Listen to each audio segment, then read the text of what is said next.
How are you feeling? How long have you been here? 3 months, May 17th.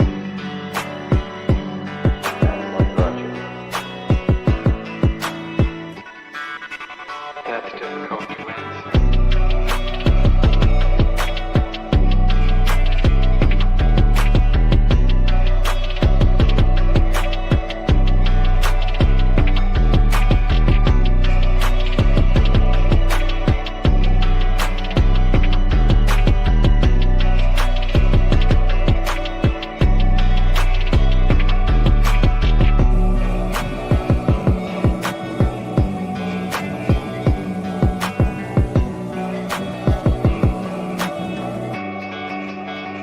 Some idea.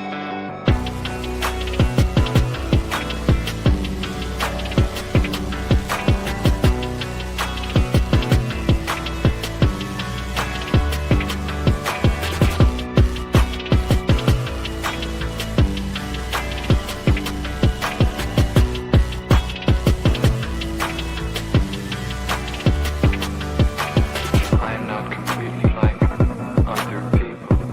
What do you mean by that?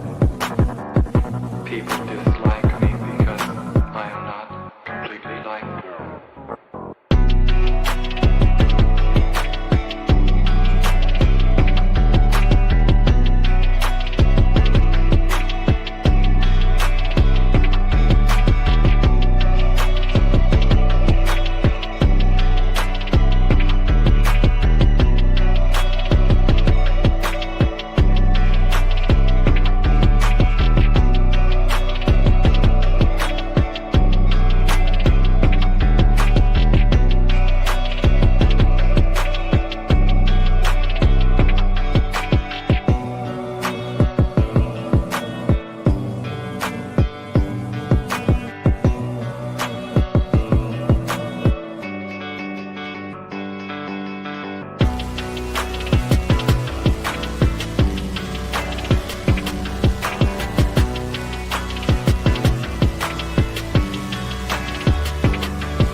I am trying to do with my life something which few people try to do, and this influences my thinking and consequently my action. What is it you're trying to do with your life? Play the piano for people. I'm not clear. How is it that playing the piano for people has eventually resulted in your being here in the hospital?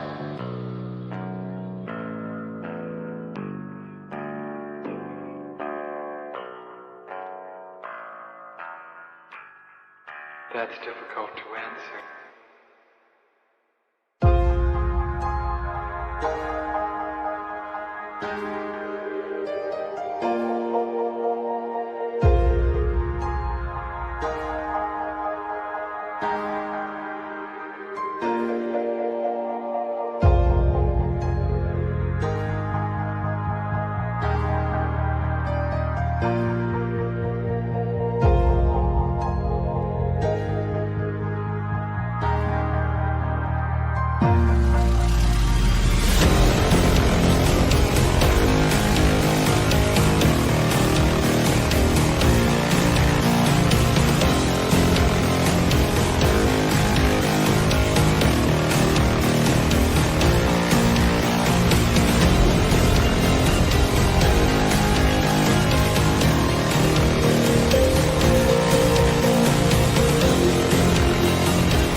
the end?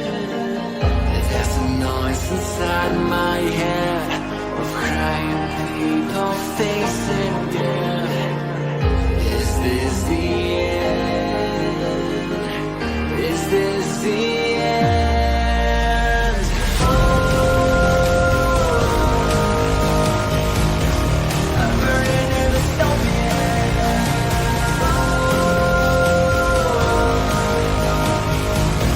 There's no place to hide.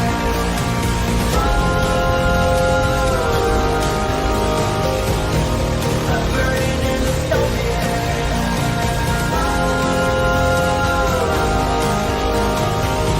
This is the final time. What have we done to the world?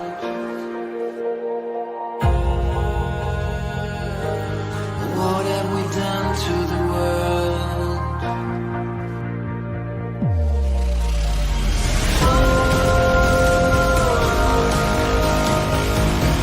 I'm burning in the stone.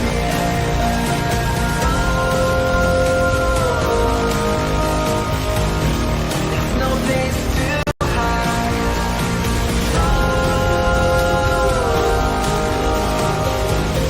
I'm burning in the stone.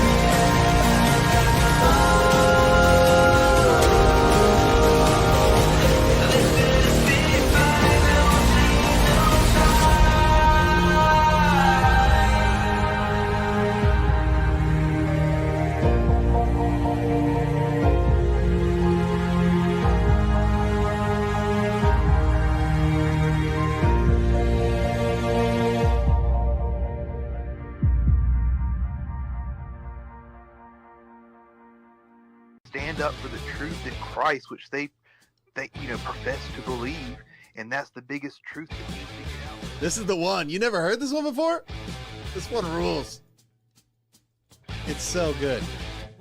This might be my favorite song of theirs. About a woman I know.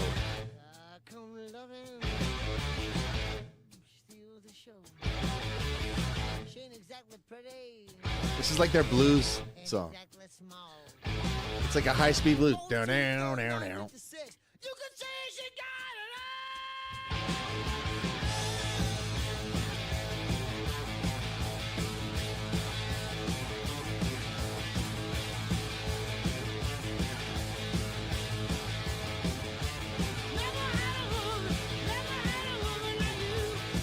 Never had a woman like you.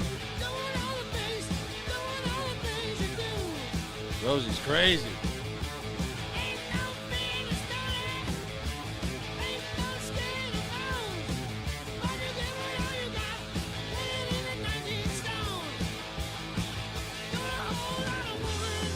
Whole lot of woman.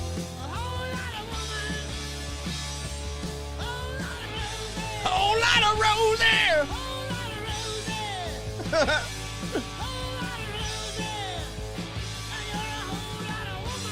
She's a whole lot of woman. She ain't skin and bones. She's a whole lot of Rosie. I mean, it's been a journey. Like I said, I'm going. Should we remake it a whole lot of Karlyn? Whole lot of Karlyn! Oh, no. She's a whole lot of Rosie. In like the 3rd century, when Constantine at the Battle of the Milvian Bridge pulled that bullshit and said, "In this," he heard a voice saying, "In this sign conquer," and he won the battle. The cross in the clouds. Everything under the Christian. Bottom line is the reason we have a movement is because, and the white people lead it, is because that's what's in the book.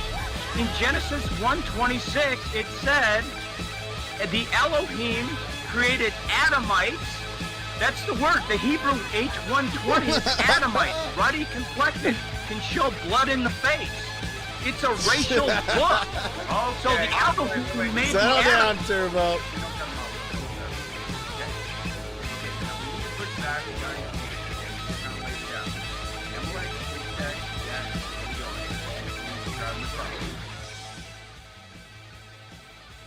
This is going to be a tough one. This guy's very fiery. I don't understand.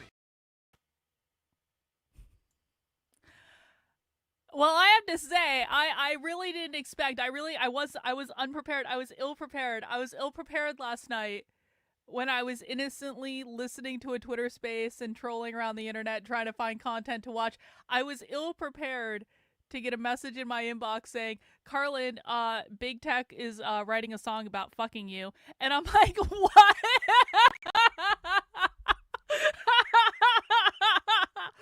So apparently it was AC/DC night on Big Tech's channel last night, and apparently his favorite AC/DC song is about one of the members of the band fucking a really fat woman. And like, when I say really fat, I mean, I hate to disappoint. I really do hate to disappoint. But in the song, it says that she's 19 stone. Now, when I heard this, I actually did a game called Fun with Math, or I had ChatGPT do a game called Fun with Math. I said, how the fuck much in pounds is 19 stone? And apparently it's like 270 pounds. And so I do hate to disappoint Big Tech and his audience. I am nowhere near 270 pounds. But I will say that, listen, the girl obviously got a song written about her. She got a song written by one of the greatest rock bands in the history of the world about how great she is in bed. And so was I really all that offended that he wants to remake this song about fucking me? Well, no, not really. And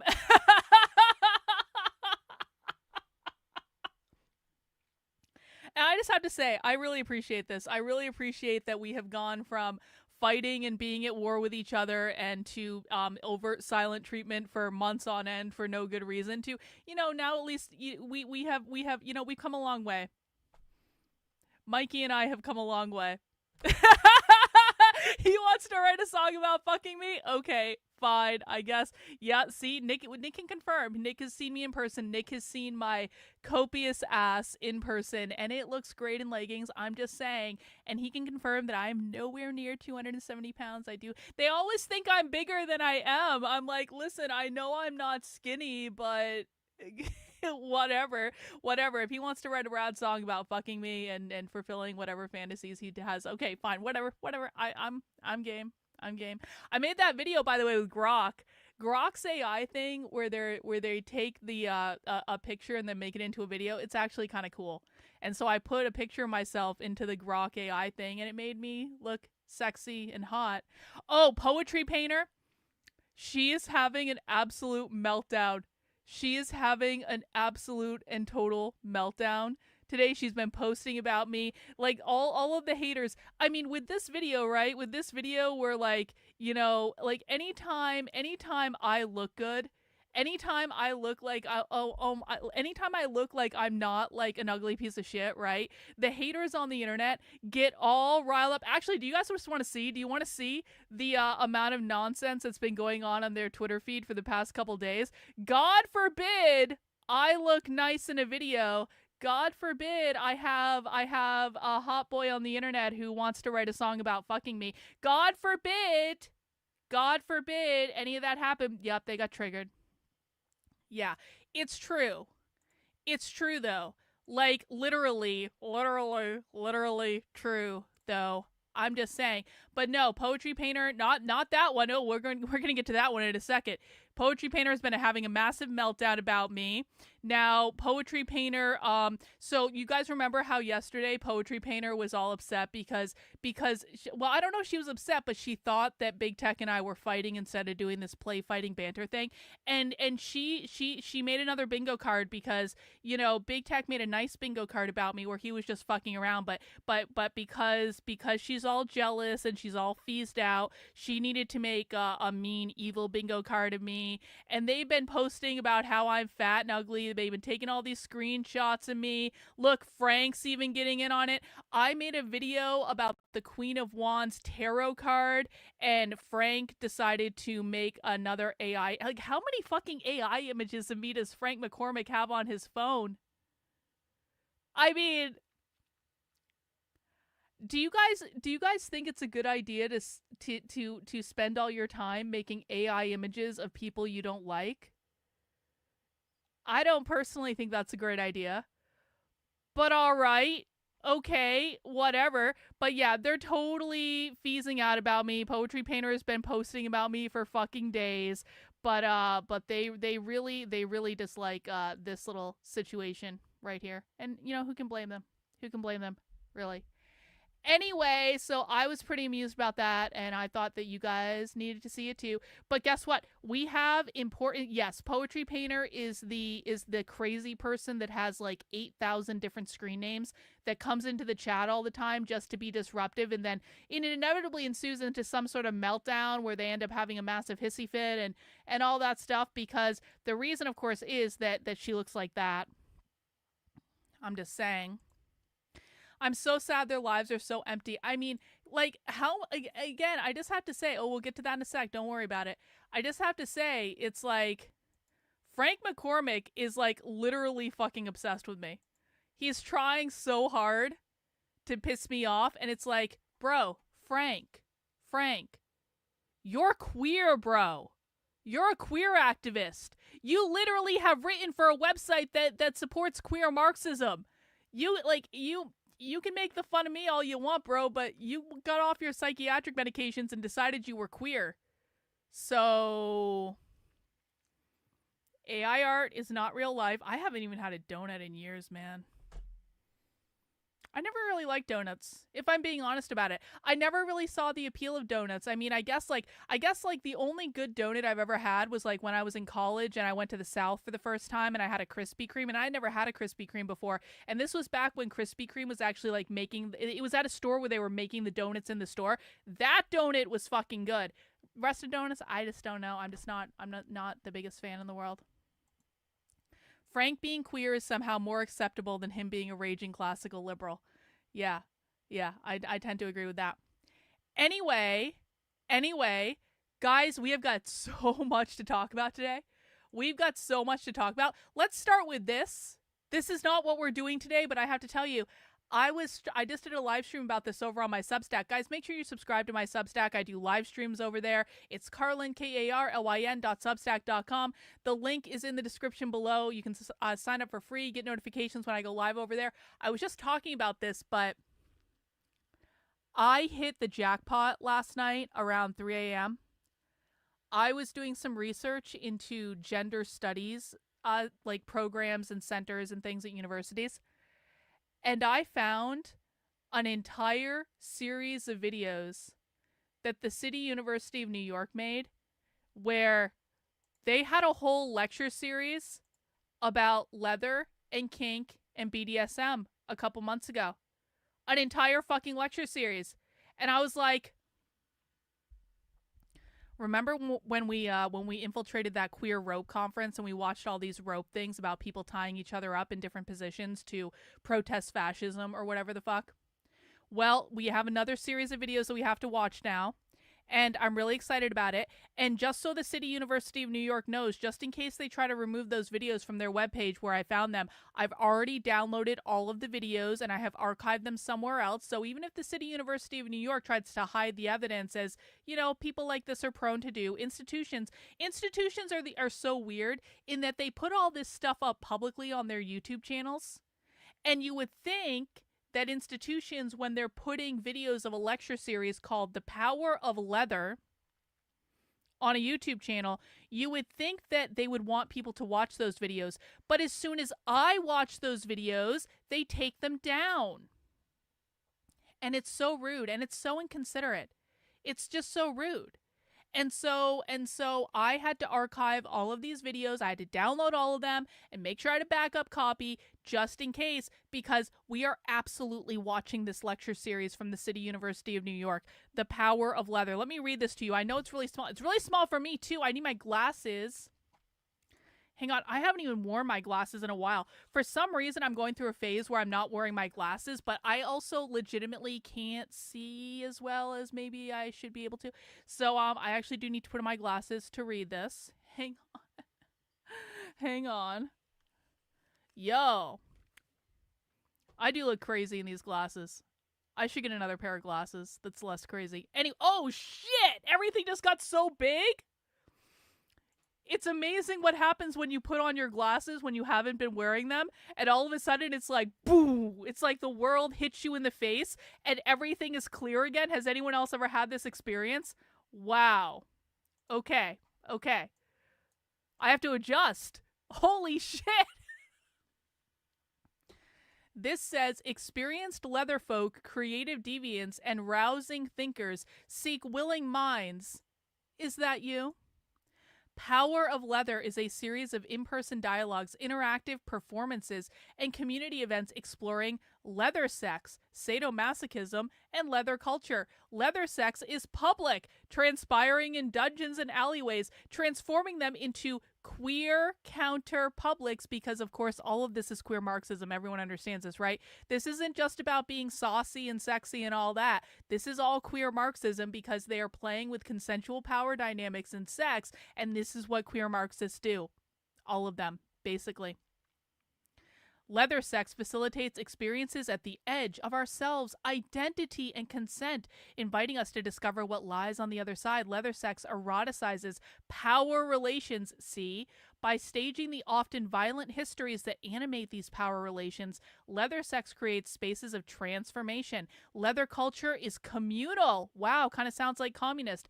Imagining and practicing queer kinship, queer temporalities, and queer desires in subculture, often subterranean spaces. Leather knowledge is stored in boots, slings, cans of Crisco,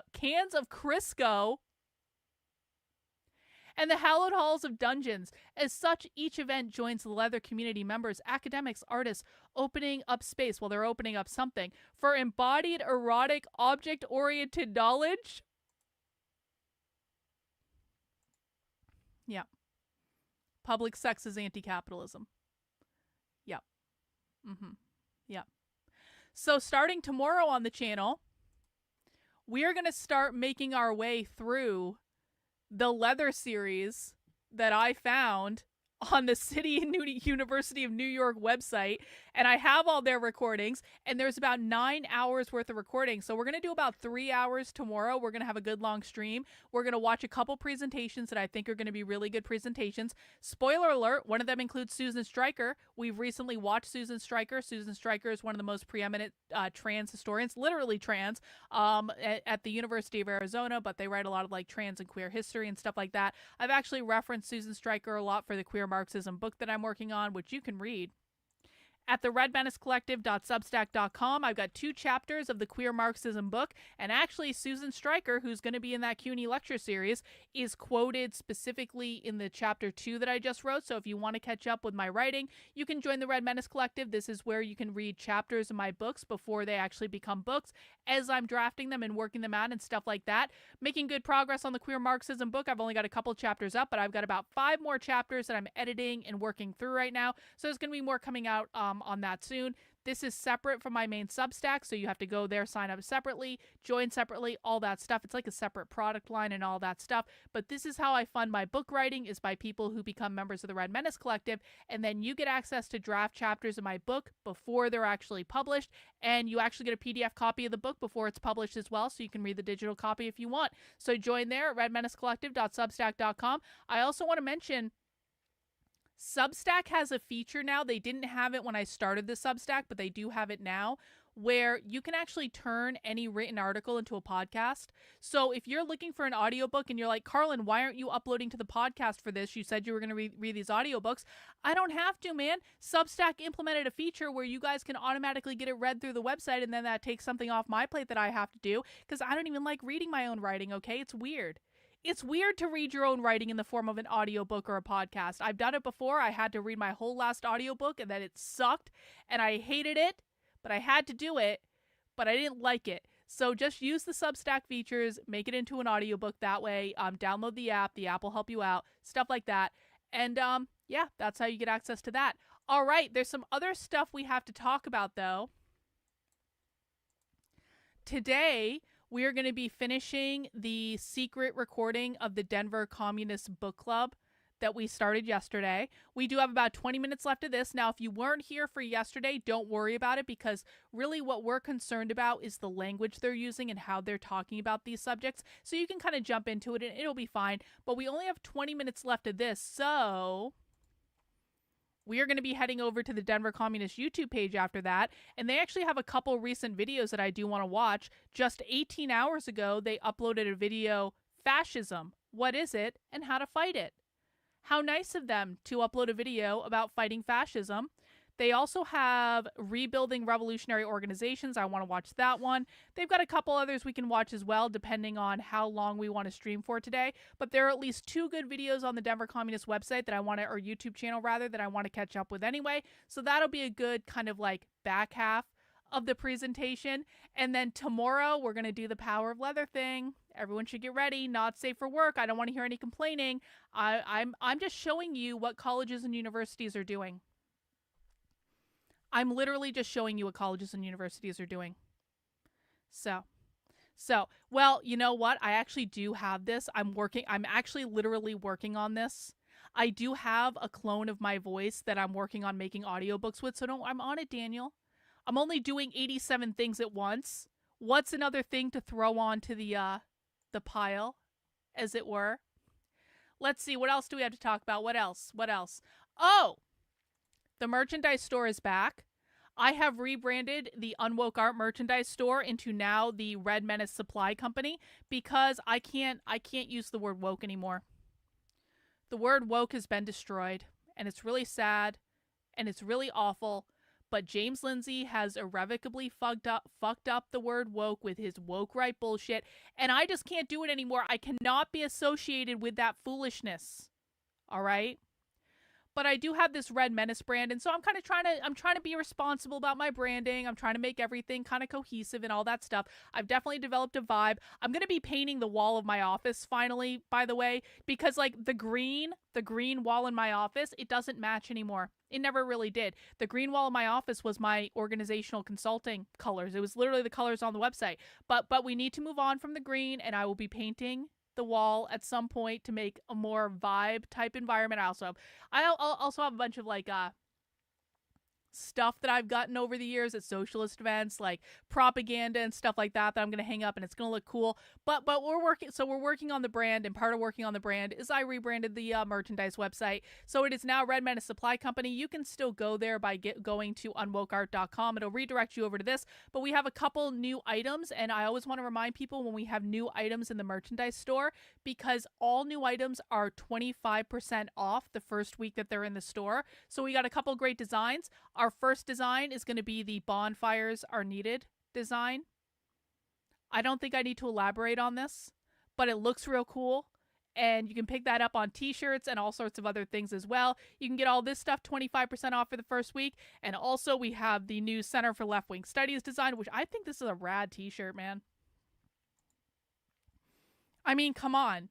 Basically, I started a nonprofit so I could make cool merchandise with a cool logo. Like, you guys notice, right, that basically, like, all my stuff, like, I mean, the logo is the priority. The Decode the Left Plague Doctor logo. All my stuff looks good, man.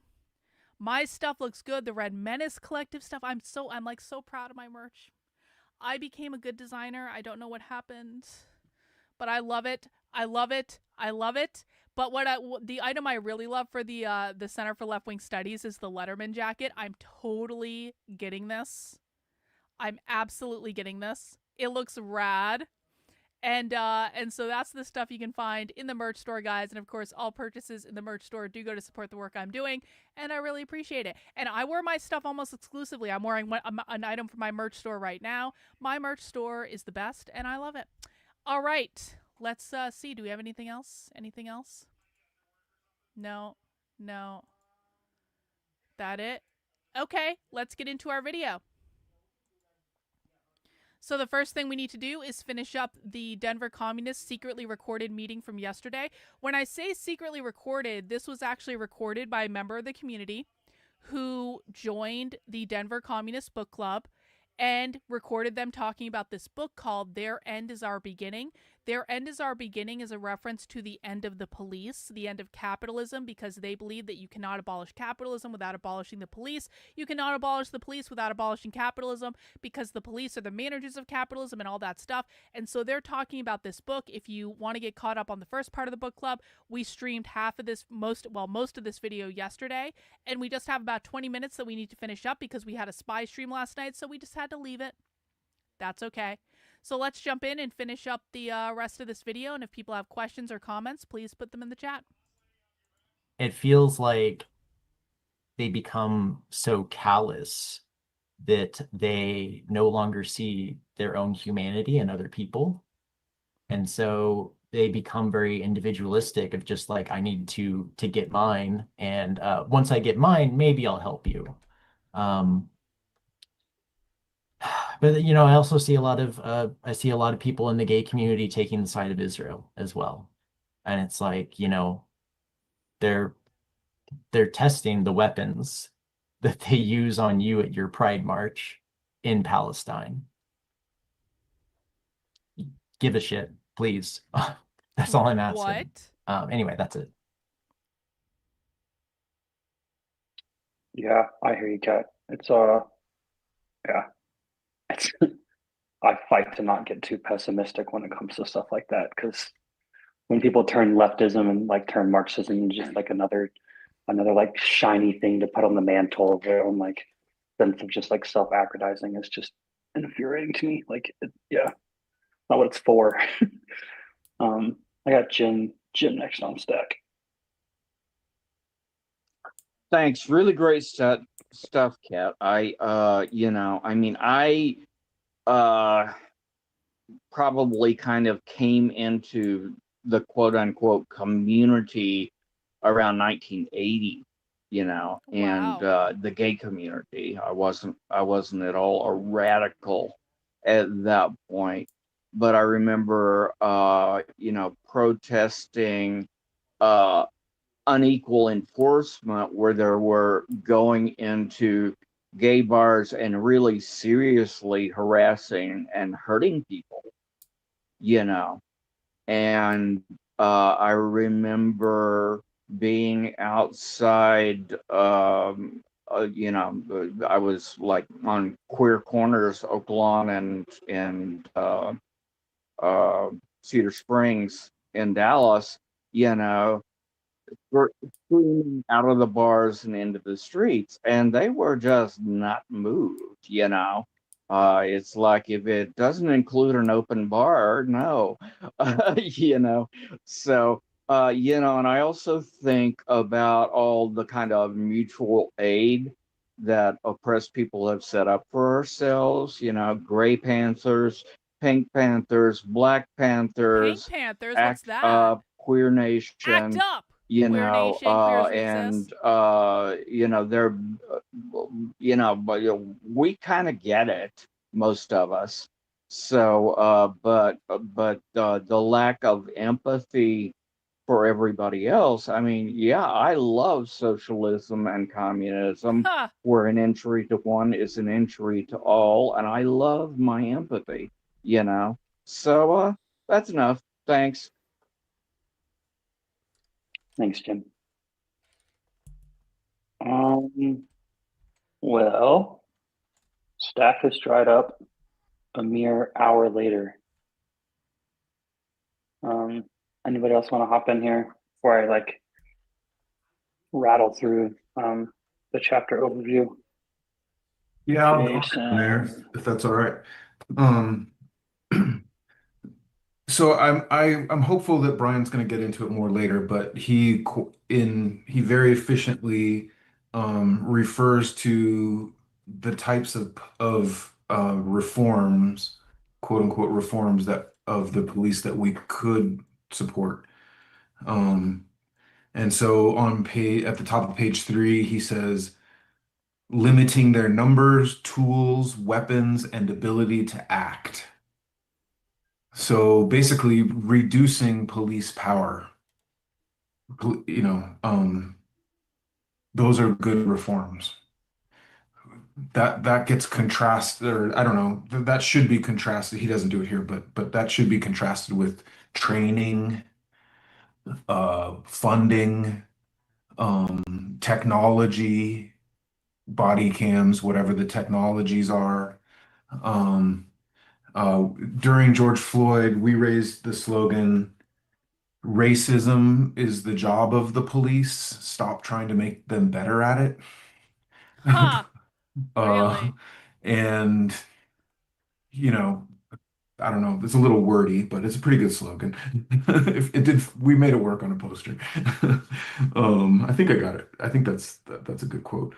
But but then later in that paragraph, Brian says, the police cannot in the end be reformed. Um, and then a little deeper in, right before oh wait, where's that? Oh yeah, okay. On page 8, kind of in the middle, he talks about how, abolition is the horizon, but that does not invalidate the struggle for smaller reforms. And again, is careful to delineate what types we would support: cutting their numbers, funding, and legal immunities, and replacing duties with alternatives to the police.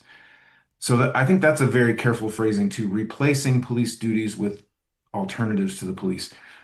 I think that's different from fulfilling fulfilling the roles of police with non-police people.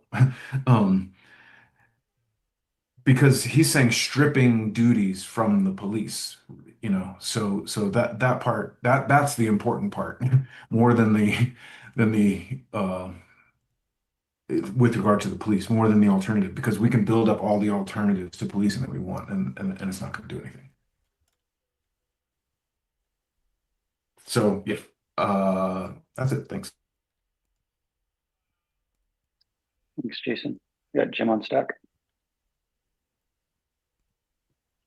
Thanks, good stuff. A point I forgot to make was that Marx was very clear that the working class would not tolerate destructive and antisocial behavior. We're not soft on this. Hang on. We're very clear.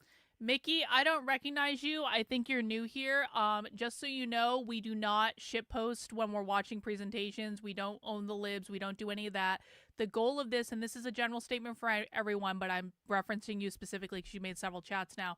The goal of this is to learn what the left believes. It's to decode their language. It's to understand their perspective and how they're organizing and why they're organizing and stuff like that. So stuff like this where you're just shitposting, it's really not helpful. If you have questions about what they're talking about, that's appropriate, but we like to keep this to a minimum. No harm, no foul. Again, I know you're new, and that's fine. We love new people here. It's just we have a certain way that we run our streams that kind of keep them productive and focused. And oh, I had something else, but never mind. Thanks.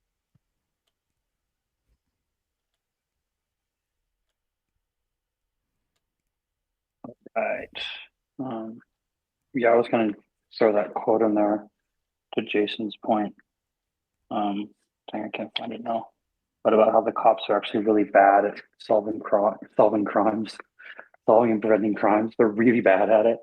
And to their opponents, they're really confused by this or whatever. But to people who understand like the nature of the police, they're really good at their job. They're really good at racism and the suppression of workers' movements. Yeah. Okay. We are going to move on.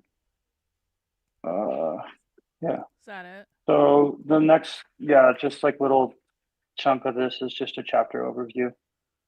The chapters are chapter 1, origins of a violent order, where cops come from. Chapter 2, bullies in blue suits, what cops do. Chapter 3, the police state and its functionaries.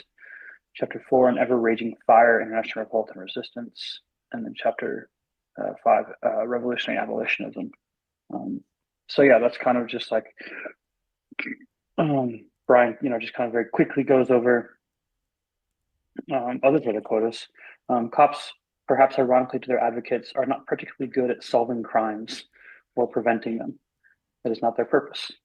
Next little chunk is Brian just talking about chapter overview of all the different stuff, which there's a couple little quotes in here. I don't know how useful it is to go into this because basically what we were talking about for a couple weeks. But yeah, I don't know what I want to say about this. I don't know if there's anything to really like be brought up about this.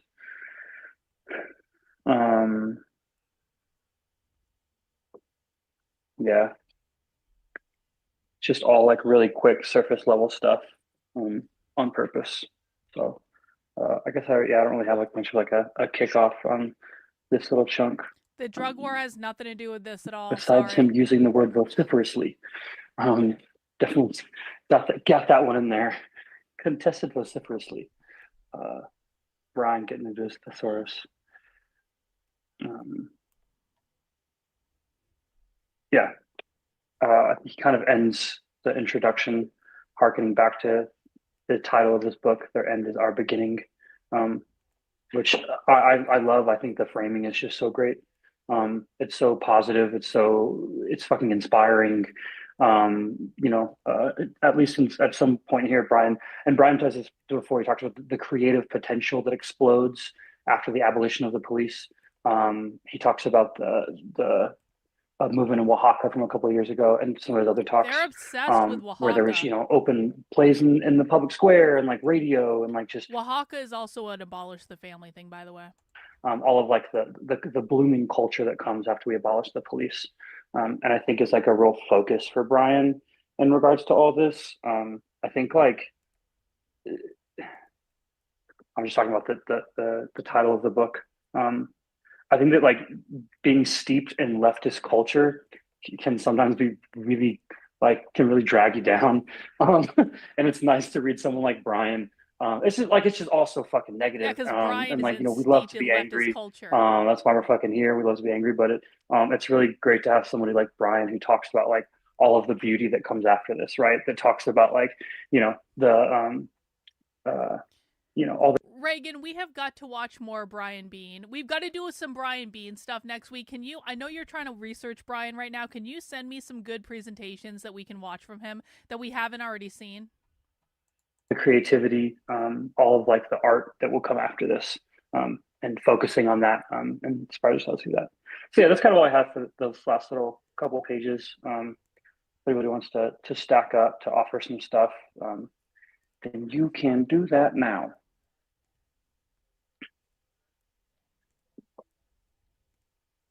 I guess looking back, we could have just done the whole thing. 4 pages. Awesome. But yeah, sorry. Okay, Go ahead, Ken. Cool. I'll check it out in the Discord. Yeah, I just wanted to quickly jump in. A great overview of that last section, Ben.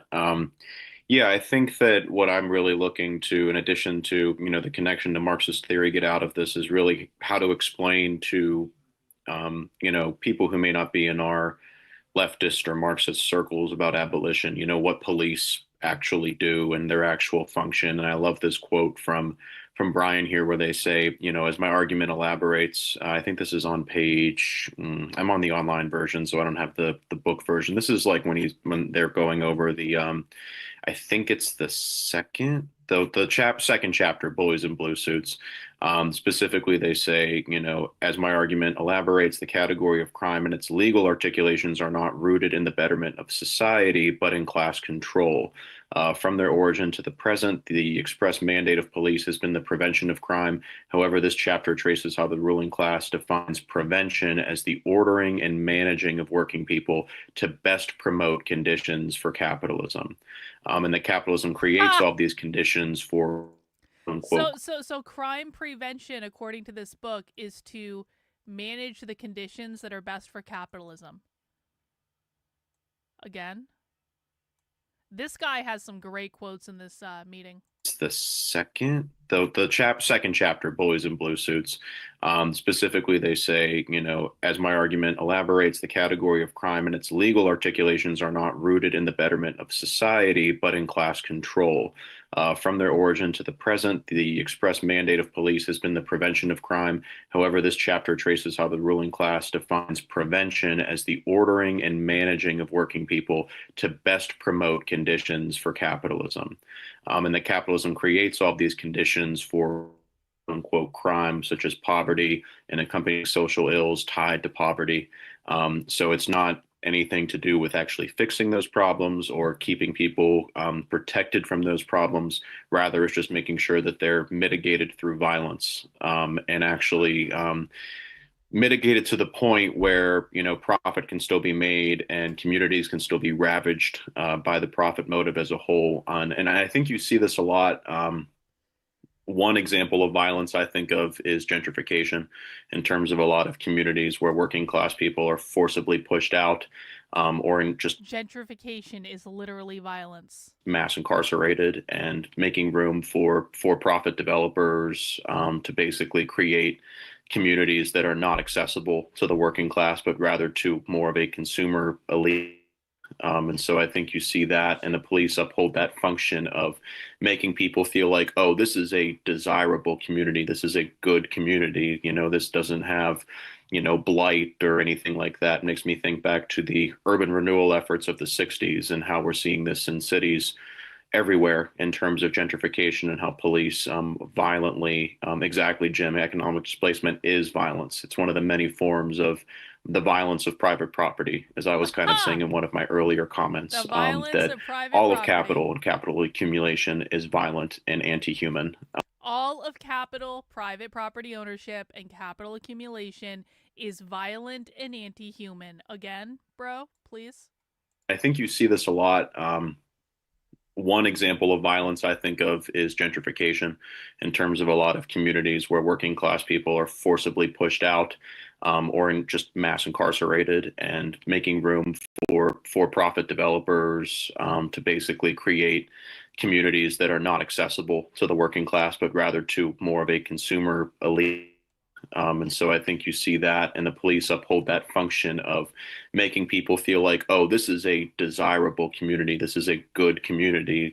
This doesn't have, blight or anything like that. It makes me think back to the urban renewal efforts of the 60s and how we're seeing this in cities everywhere in terms of gentrification and how police violently, exactly, Jim, economic displacement is violence. It's one of the many forms of the violence of private property, as I was kind of saying in one of my earlier comments, that all of capital and capital accumulation is violent and anti-human, and the police uphold that function more concretely than many other organs or infrastructures tied to capital. So, yeah, I'm excited to read that second chapter, but of course, excited for the rest of the book as well. Thank you, Ken. I'm particularly excited for the fourth chapter. A series of movements outside the United States to explore struggles where movements against the police detonated or deepened social explosions. I think it's a really cool topic, and just like a cool kind of like point to, dig in like research wise, looking at social movements and struggles that, that have a certain trajectory or have a certain dynamic or have a certain momentum, and then adopting this police abolitionist, analysis, and then what that does to the movement is just really fucking. It's a cool thing to think about. Yeah, I'm really stoked on that. And then the revolutionary abolitionism, the last chapter, I think is where, Brian, I expect nothing less, because Brian's just such a great writer, but Brian's going to kind of tie everything together for us. Synthesize everything that's going to be digestible and that kind of stuff. So yeah, detonated is such a great word. Brian's got such a penchant for those little zingers. The one I had from this was it is a red sun that will dawn on the first morning of a cop-free world. Blah, blah. Like, yo, bar. So, it is a red sun that will detonate on the morning of a cop-free world. You have to give leftists credit for artistry. Our side doesn't do artistry well. I am trying to do artistry in my work, in that I'm trying to satirize the left, and I'm trying to think artfully about how I present things and like my merchandise and all that stuff. Like the Plague Doctor logo is a very, like, it's badass. Okay, can we just agree? Like, a Plague Doctor is badass. But the Plague Doctor logo actually has a purpose, in that I'm thinking about an anti-hero that goes into these these plague-ridden environments to like save people. That's kind of what we are. And so that's like, so I'm trying to do artistry the way the left does artistry, but not many people on our side are good at artistry. On the first morning of a cop-free world, like, yo, bar, so good, so good. Such a great like, rally, such a great rallying cry. Like, get fucking fired up for the fight, you know. exactly. As the blood of cops runs freely in the streets. Yeah, the right is creatively banned. Anyways, yeah, that's the left is not. I think that's probably we probably wrap here. Again, the other sections will have more kind of meat to them. Obviously, introductions and overview. Well, you're a scientist. We're going to dig into the origins of a violent order next week. Yeah, plague doctors are cool. At 10 a.m. I think that probably means stack, right, Jason? So, yeah. Right. Well, that seems to be the end of the presentation. So we got through the whole book club. We got some great quotes from the book club. Again, I want to thank the community member that infiltrated the book club, that recorded the whole thing for us. I really do appreciate it. If you guys ever want to do stuff like this where you want to go inside leftist meetings and record it on your own and send it to me later, that's totally fine. We will always protect your identity. We'll make sure that there's no way they can trace it back to you. Stuff like that. So reach out. Let me know if you ever want to do something like that. But there's other Denver communist stuff I want to watch too. So the Denver communists, of course, are prolific content creators. The Denver communists are nice enough to... Now, the meeting we just watched with the Denver communists, that was not recorded. Okay? That was a secret meeting that we recorded that wouldn't exist otherwise unless we had recorded it. But the Denver communists do actually do us a favor a lot of the time in that they do record all their meetings and then they put their meetings up on their YouTube channel. And one of the reasons we like watching the Denver communists is they are very plain spoken in their language because, I mean, a lot of socialists that you watch, they get very academic. It's hard to understand sometimes. We have to stop more, pause more, break it down, rewind, all that stuff. The Denver communists are actually pretty plain spoken. And they accurately describe what much of the radical revolutionary far left believes. So they're a great channel to watch for, especially for beginners who are getting introduced to leftism and stuff like that. So they have a new video up, Fascism, what it is and how to fight it. And I want to watch it. So let's see what they had to say.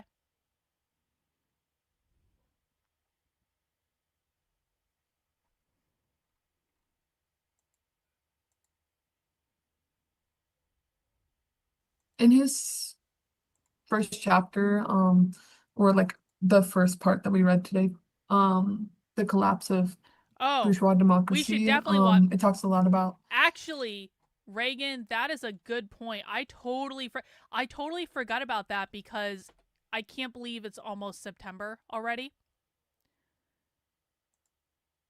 So what Reagan is talking about, we will absolutely 1,000% be streaming this. Is that the Denver Communists and the Firebrand Collective have a conference coming up at the beginning of September. And it's going to be awesome. Look at all this. Look at all this great stuff. Intifada and anti-imperialism confronting the right wings. Oh my God, this looks so good. Oh, we're going to have a real live Socialism Saturday. This is going to be great. I basically just orgasmed looking at this schedule. This is awesome. This is awesome. See, Big Tech wants to write a song about fucking me. Like, he needs to include socialism in that song because, like, this is the sort of thing that turns me on these days. Like, I used to get turned on by hot boys that played music and stuff like that. And, you know, there's a time and a place for that. But now you hand me 2 days worth of socialism, and I basically just got wet. Like, I'm just saying. So, yeah, we're gonna watch this whole thing, and we're gonna talk about that when the time comes. But thank you for the reminder, Reagan. I do appreciate that. Let's go back to the Denver Communist page. That was way more information than you guys needed. I understand that, but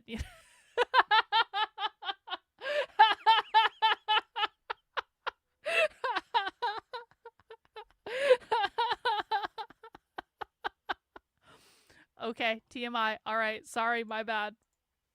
The necessity of a revolutionary party and how important it is for bourgeois democracy to be combated as true democracy, and how a workers' democracy in which workers create workers' councils and sort of kind of form their own Socialism talk is democracies dirty talk. and fight Talk for socialist to revolution, me, in comrade. which the workers take over the state and create a worker state. How that's true democracy, and how bourgeois democracy itself What? is not actually. Did we just get them saying overtly the definition of democracy and I was joking about sex? Hang on. Rewind. Hang on. Tayton. Bruh, I turn on the stream and hear socialism and kidding. Hey, well, it got you to send in a super chat, didn't it? So what are you complaining about?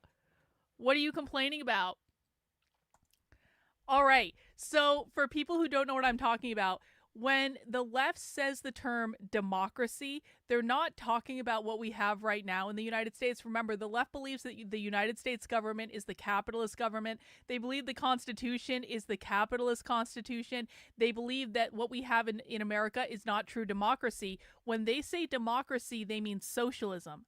They think we have bourgeois democracy, which this person just said, and we'll hear them say again. Bourgeois democracy means capitalist democracy. It means democracy designed to uphold the ruling class. Of course, these are socialists and communists. They want a dictatorship of the proletariat. They want to overthrow the ruling class. And to them, democracy means socialism. So anything that is bourgeois democracy, anything that is capitalist, is fascism. True democracy is socialism. Okay? Everyone understand? Now listen to him say it. In his first chapter, or like the first part that we read today, the collapse of bourgeois democracy, it talks a lot about the necessity of a revolutionary party and how important it is for bourgeois Hang on. We are on day 2 of you not listening, bro. I don't care what your definition is. I don't care what your thoughts are. No offense. But your definition is not their definition. Your issues with democracy are not the same as their issues with democracy. So it is inappropriate for you to say, democracy is mob rule, and here is what I think, and here are my pontifications about democracy. No one cares. This is not the point. The issues that you have with it are not the same issues that they have with it. And when you do stuff like this, you confuse people. People start thinking, well, gosh, socialists don't like democracy. I don't like democracy. Maybe socialism is good.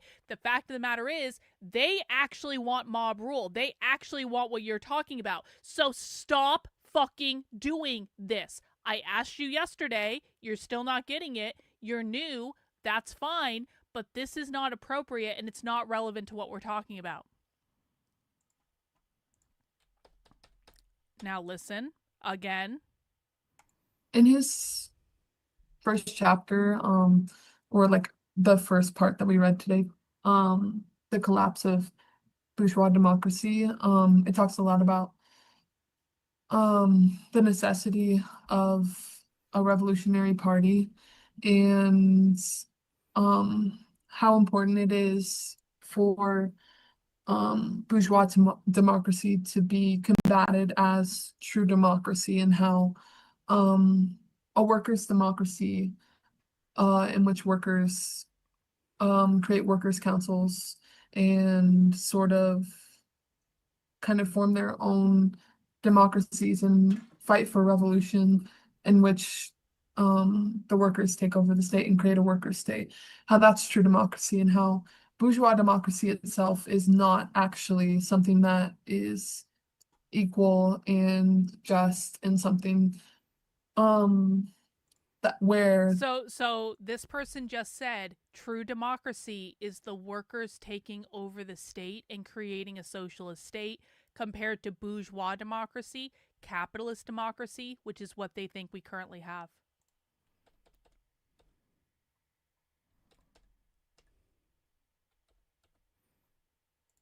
And how important it is for bourgeois democracy to be combated as true democracy, and how a workers' democracy in which workers create workers' councils and sort of kind of form their own democracies and fight for revolution, in which the workers take over the state and create a worker state, how that's true democracy, and how bourgeois democracy itself is not actually something that is equal and just, and something that where the people and the workers actually get to decide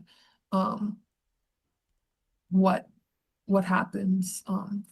And I think that's really been kind of emphasized over these last almost 2 years of genocide, in which we've had no say in whether the US sends weapons to Israel, or whether ICE kidnaps people, or all these different things.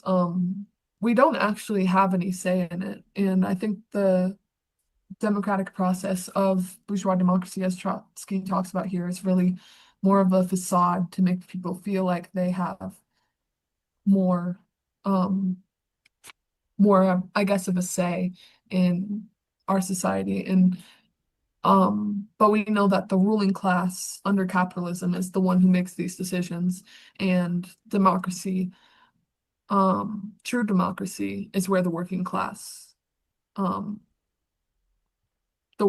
is able to assert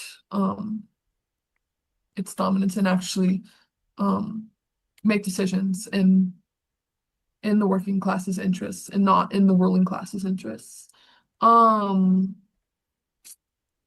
else was I going to say?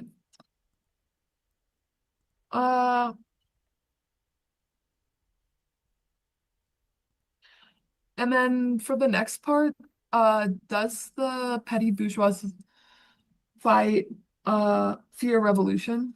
The middle class a lot of times is portrayed as kind of fearing revolution and fearing struggle, and as something that will kind of scare them off. But as Trotsky talks a lot about through the second half of his texts, he kind of says that the middle class can be won over to working class politics and to working class revolution.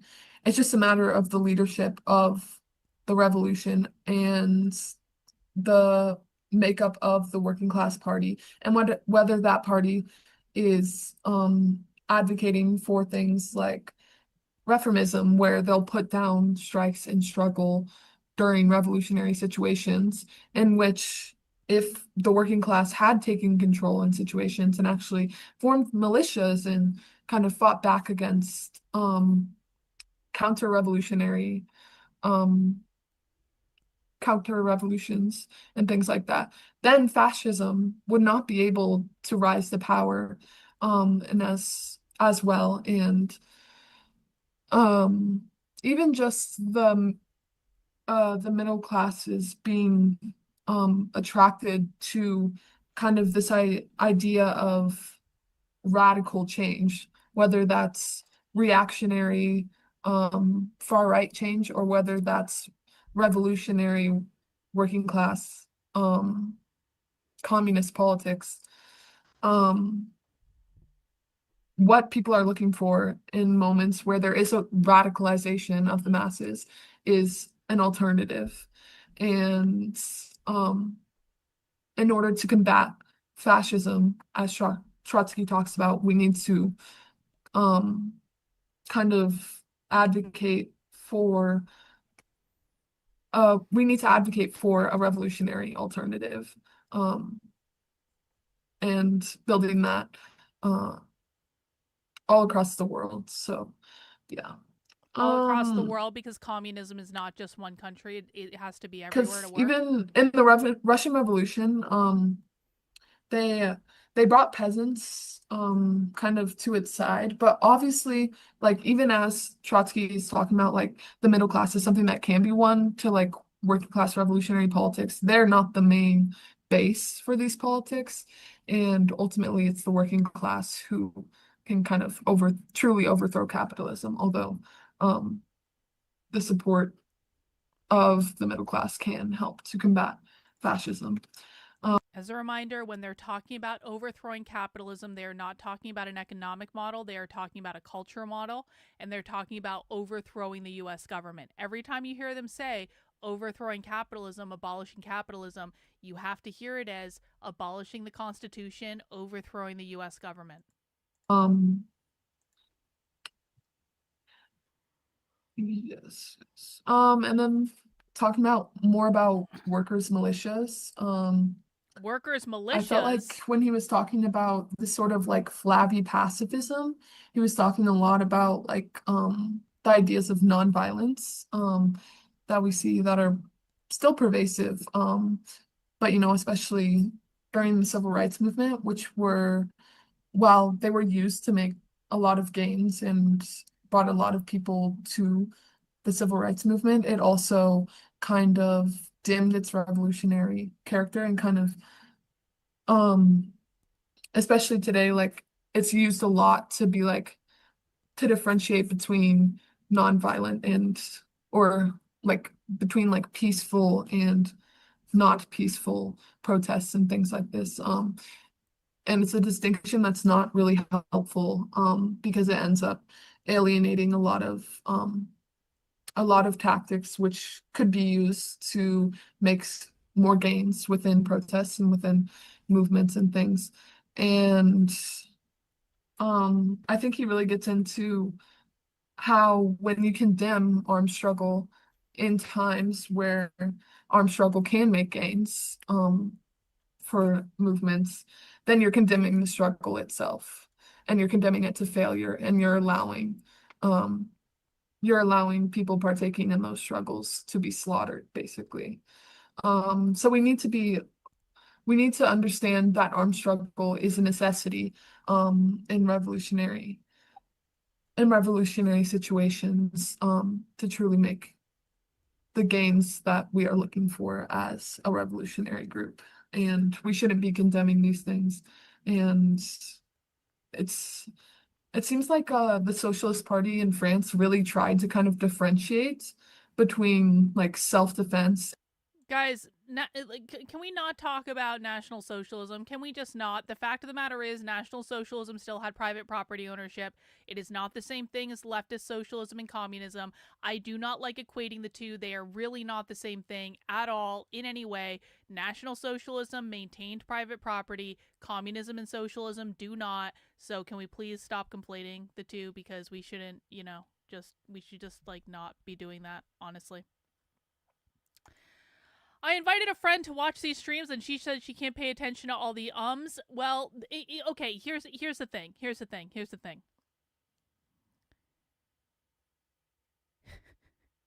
If you can't listen to a speech in which someone says a couple times, you are not going to defeat the left.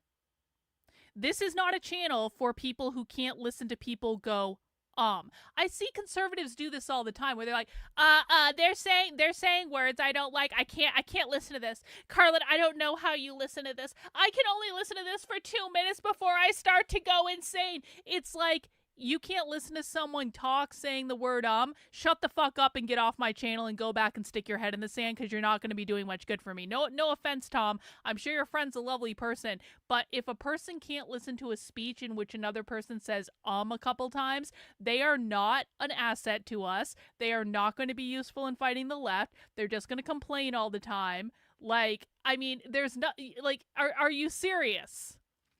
Are you serious right now? We are not analyzing the amount of times these people say we are listening for the content of what they are talking about. My God. And like these workers' militias, even though these workers' militias were the people doing the defense. and obviously it's like drastically different situation than what we have in the United States today. But I think something that's important to know is that we shouldn't shy away from protests or things that use tactics that would be considered not peaceful, because really we're just condemning the struggle itself to always kind of Did the Denver Communists literally just put a video up on their YouTube channel where they're saying, we really shouldn't shy away from being violent in our protests, guys? Again, I'm sorry. Excuse me. What was that? And this is why we listen through the parts where people say, Because when you listen through the parts where people say, you get socialists literally talking about violent insurrection on the internet, which to me is just a smidgen more important than whether or not someone says,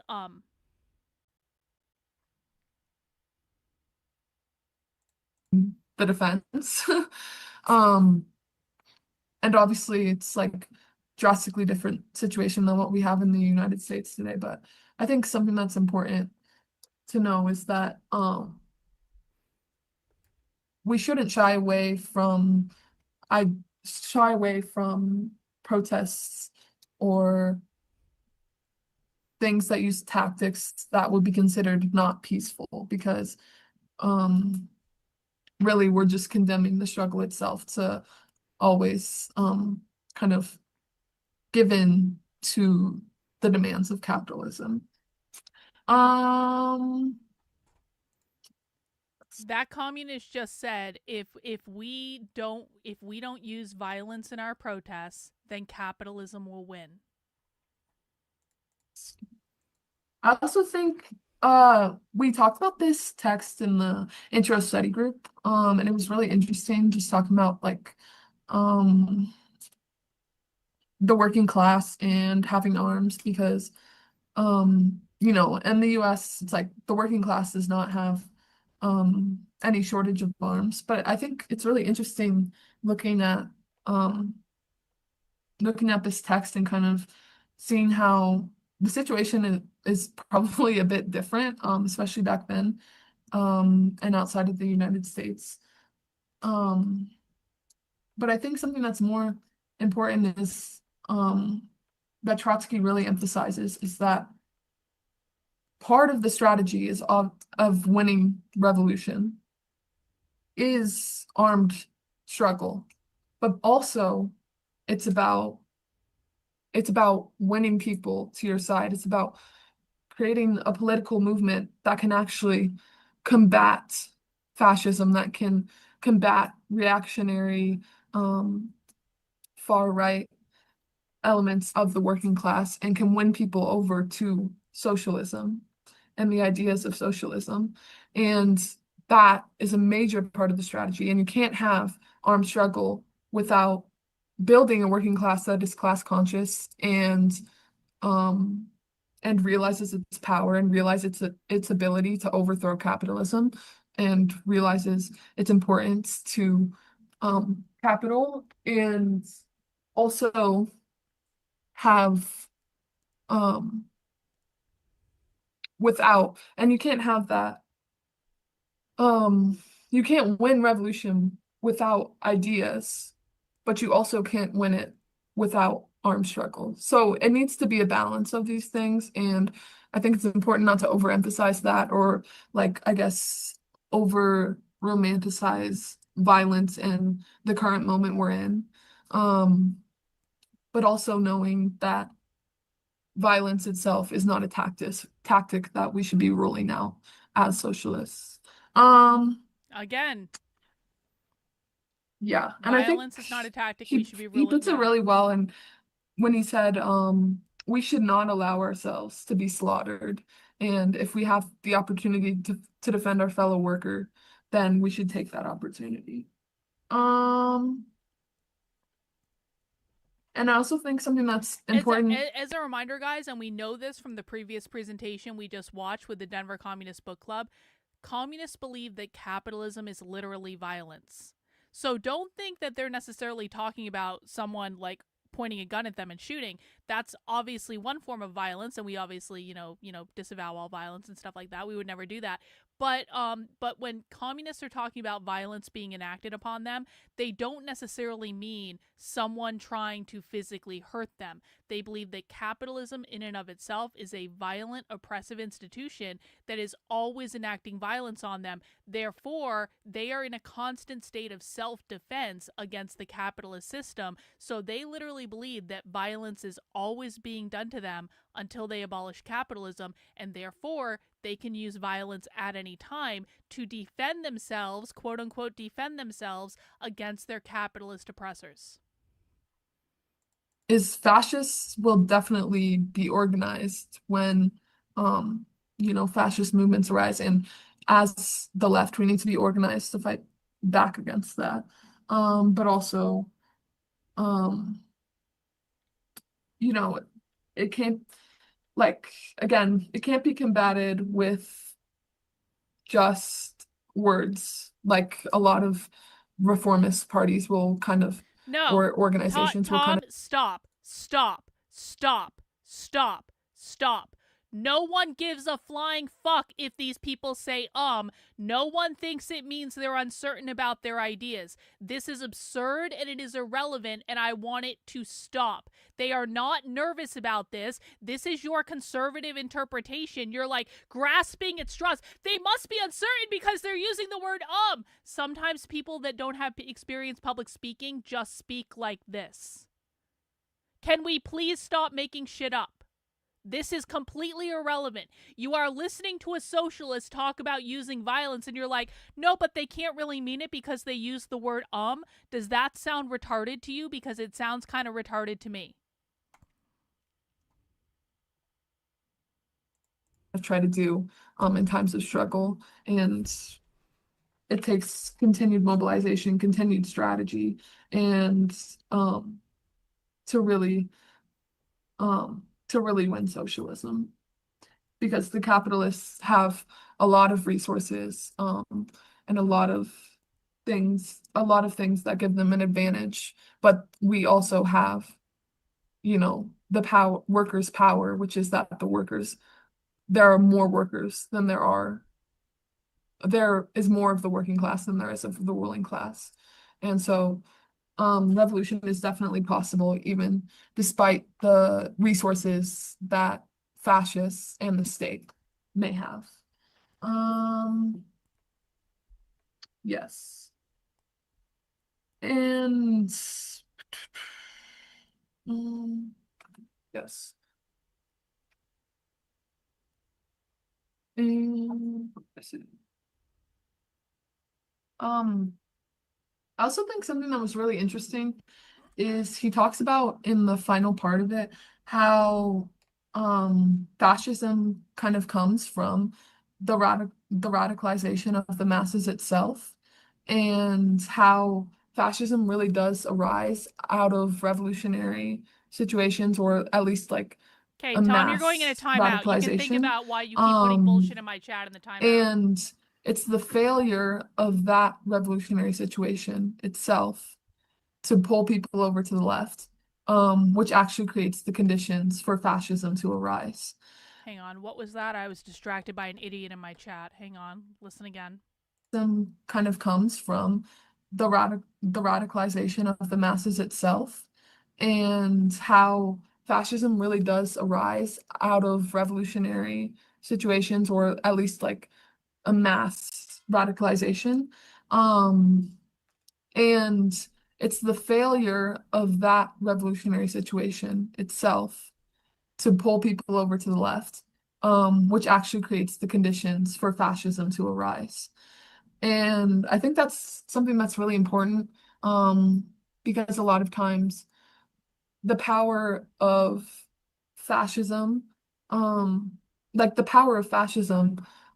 relies on the power of radicalization and of workers looking for an alternative. And it's about building an organization that can kind of offer a alternative to these fascists and actually win people away. And it's about it's about not putting down workers' struggle, but bringing it up. And as a Revolutionary Party, like a lot of times, he talks a lot about Germany and how in Germany there was a communist party that tended to be had a lot of like Rosa Luxemburg talks a lot about it a lot in Reform and Revolution, but um there was a lot of like reformist elements of the party itself, which kind of led to the downfall of the revolution. Because when you have a party that is advocating against worker struggle,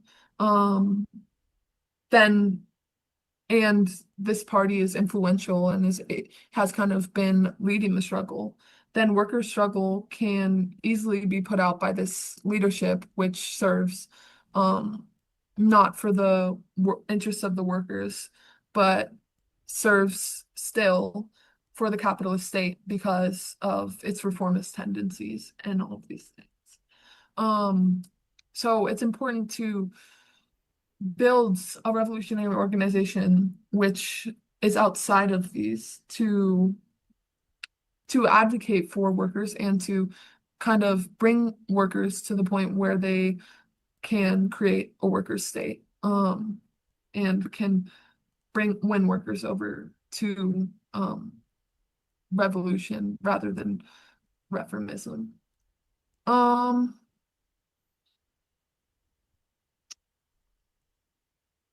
And I think another really good example that we talked about in the intro study group as well was Chile in 1973, or I guess the moment before that, where there was a revolutionary situation there, and workers' councils were formed all over, and the Socialist Party had actually just won an election in Chile, but the Socialist Party had kind of allied itself with a capitalist party, which To communists, both the Democrat and the Republican Party would be capitalist parties. well, the Socialist Party itself was already reformist, but they were really committed to reformist ideas. So when a revolutionary situation came along and workers were striking in mass and created all these councils and things, the Socialist Party was like, stop, go back to work. We need to take charge again, and you guys need to go back to work because we need things to get back to normal, and we need to be able to I guess fight. I don't like fight the far right from the single, and they put down workers' struggle. And eventually that led to the rise of fascism because the only group with the capacity to actually prevent the rise of fascism in Chile and around the world is the workers themselves and is proletarian revolution. And if you have a party that is advocating for the putting down of this struggle, then you won't be able to actually have a successful struggle. You won't be able to have a party that can guide workers towards the creation of a workers' state, where workers can control and create these militias that can combat fascism. So, yeah, I think that's something that's really important. And yeah, and I think obviously like reading this text, we're a really far way from when Trotsky wrote this, and you know, the Russian Revolution was over 100 years ago now. And in order to fight for a successful revolutionary situation, we require strategy, but also the strategy that Trotsky is talking about right now is not something that we as like a small revolutionary organization can actually advocate for in this current moment, because we're in the US and we don't have as many members as the Bolsheviks did in and we don't have the majority in cities or anything like that. But also it's important right now, as Trotsky talks about, to be prepared for a revolutionary moment, because even if that revolution may not be successful, I think it was a quote from Rosa Luxemburg, but something like no revolution but the end revolution. But we have to be committed to revolution in the US and try to build an organization that can one day meaningfully intervene in struggles and meaningfully advocate for revolution and all of these things. And when he's talking about violence and the creation of workers' militias, like if we were to create a workers' militia right now, I mean, that would probably just fail miserably, because we just don't have we don't have a working class that's prepared for that and willing to take up the cause of socialist revolution. And also, like with recent with the killing of United Healthcare CEO by Luigi, like we're not like advocating for violence in that kind of vein, Well, because that's not good. because it's like morally wrong, but because strategically it just doesn't make sense for us in this current moment. And strategically, We're not advocating for the cold-blooded murder of CEOs because it's morally wrong. It's just not strategically viable for us in this specific moment. But if it became strategically viable for us, we might have a different conversation. All right, so this is the third time that violence has been advocated for in this single presentation. Listen. And also, like with recent with the killing of United Healthcare CEO by Luigi, like we're not like advocating for violence in that kind of vein, because not because it's like morally wrong, but because strategically it just doesn't make sense for us in this current moment. And strategically, what will win us free healthcare isn't killing a healthcare CEO. It's building up a revolutionary socialist party. It's overthrowing the government. That can bring workers to struggle for socialism, but also to struggle for, I guess, universal healthcare, which won't actually be free, but whatever. I can go into that more. But so yeah, I think this text is really important for understanding fascism, and also understanding how the need for revolution and the need for socialism and workers to combat it. And I think it also has a lot of important lessons for current moment in relation to social movements and strategy and what we should be the ideas we should be spreading as a revolutionary group. And I think it's a really important text. Oh, I had a photo. I forgot. This is of the Minneapolis Teamsters strike. Really good point. Because I thought it was he talks a little bit about the successful strike wave. A lot of successful strike waves that happened like throughout the US at this time. And it's really interesting to hear how much he talks about how these strikes were so militant, and it can feel so far from us now. But the United States, like working class, had a lot of really cool strikes and things in the earlier US, and the Teamsters strike in Minneapolis was like a huge strike that was that what rank and file workers basically like rose up and strike and kind of fought for their demands and basically shut down a lot of kind of transportation, and like were able to really make a difference in in these things, and they did it through organized defense of the strike. And when we look at strikes today, they need to be, for them to really have a character, a revolutionary character, they need to be led by rank and file workers themselves. And they need to be kind of democratic and really able to fight back against the forces that the state will bring against the strike. And a part of that is, you know, things like workers' militias, which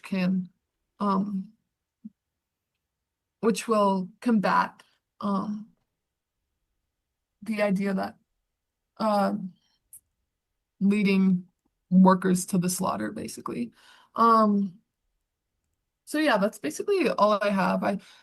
It was gonna be part of the last picture was gonna be part of a bigger thought, but I forgot about it. So, but yeah, the Teamsters strike and a lot of the United States are a lot more. They have the capacity to be a lot more radical and revolutionary than we might think. So, something that's important to remember is that revolution is possible in the United States. So, yeah. That it? All right. Well, interesting. What's this view? What is this from Sophie? Hello, Sophie. What is this new video from Sophie that I haven't seen before? Wait. Did they produce, hang on, breaking news. Did Haymarket produce a 40-minute conversation with Sophie about her book? Oh, Sophie. Sophie. My one true internet romance. My one true internet love. Well, we'll have to watch that one another time. But, you know, Sophie's jacket matches her hair. That's good.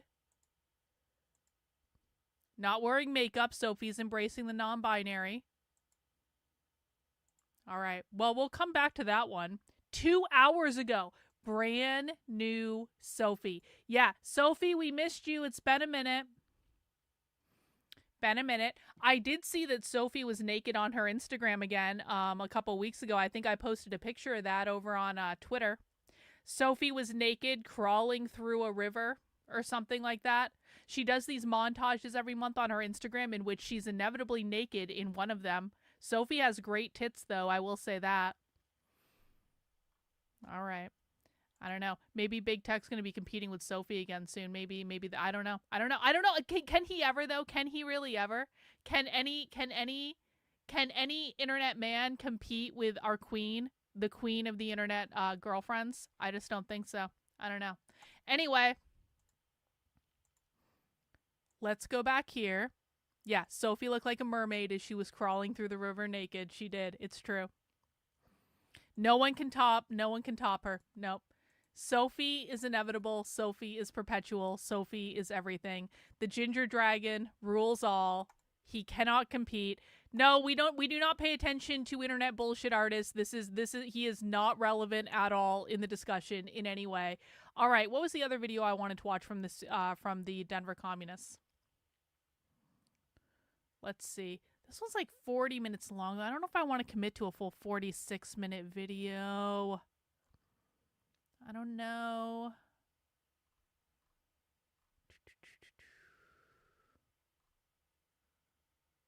Watch that one. Well, okay, let's do it. Fine. Okay, rebuilding revolutionary organizations. Let's go.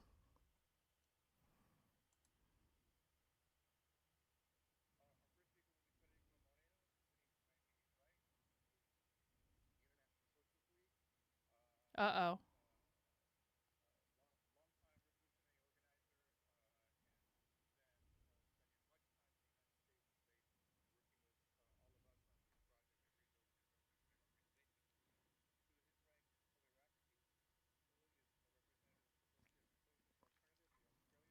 Oh, this is Socialist Alternative? Oh! This was presented at the Socialism Conference. Okay. So this is their recording of their presentation from the Socialism Conference. All right.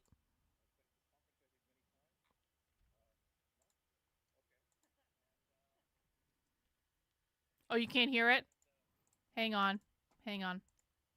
Apologies, I didn't set the sound up. My bad. My bad. You didn't miss anything, though. I think a lot of you are familiar with socialist alternative, which is a critical revolutionary tendency in Australia. And to Chloe's right is my friend and comrade Kim Gaspar-Raybuck, who is also a member of Socialist Horizon. I can say for sure a longtime socialist organizer who's been to this conference many times because I've been here with her. And then finally at the end of the table, Jason Metter, who was with Firebrand Communist in the red shirts. There's lots of Firebrand folks here tonight. Shout out to the Firebrand people who also designed some brilliant flyers for our meeting tonight. So we're really happy to be in collaboration with all these amazing comrades. So looking forward to the conversation from the front and also the larger conversation with all of you. I will pass the computer and the mic, as it were, to Fede so he can kick us off. Make room. Is that okay? All right. Oh, thank you. It's good to see a full room here. Glad to be talking to a lot of comrades tonight. Where to start? I mean, Trump has come back for a second term and declared all-out war on workers and oppressed people in the U.S. and around the world, with a project of what he represents and a significant part of the U.S. ruling class, attempting to impose a more authoritarian regime and heighten exploitation in the U.S. and to bolster U.S. imperialism around the world. However, a few months later, we've seen with the Los Angeles anti-ICE rebellion and the millions that have mobilized on May Day, on the No Kings March, in other instances, Hang on. So I want people to pay attention to their language. The Los Angeles anti-ICE rebellion is what they're calling the Los Angeles riots. This is similar to what they did with the Black Lives Matter riots in 2020. They've now rebranded the Black Lives Matter riots as the George Floyd uprising or the George Floyd rebellion. I've seen it done both ways.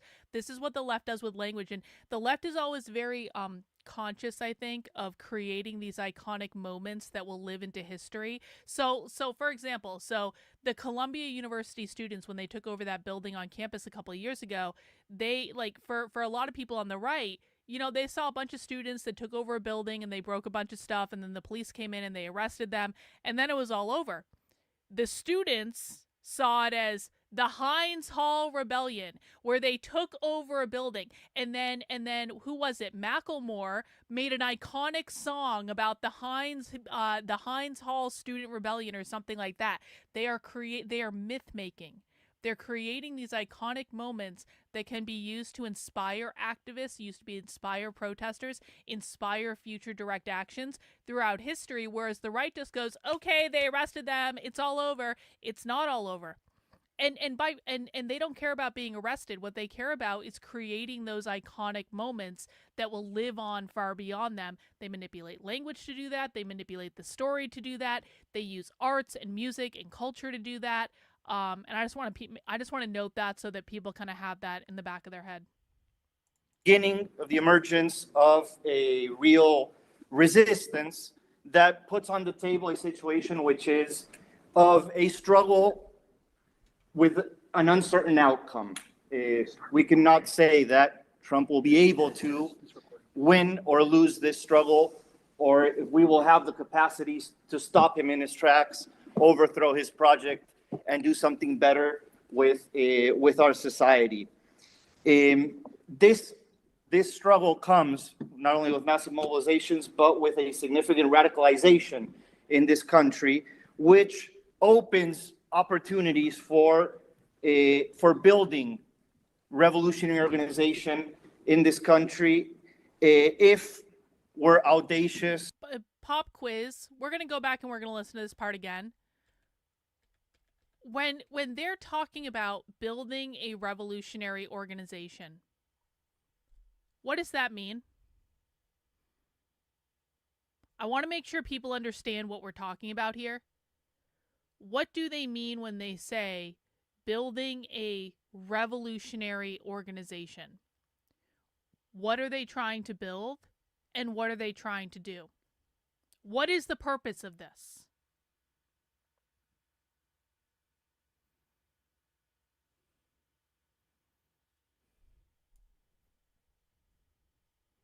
Waiting for your answers. Tommy, that is completely irrelevant to the conversation. That's not an answer to the question I just asked. What do they mean when they say, we want to build a revolutionary organization?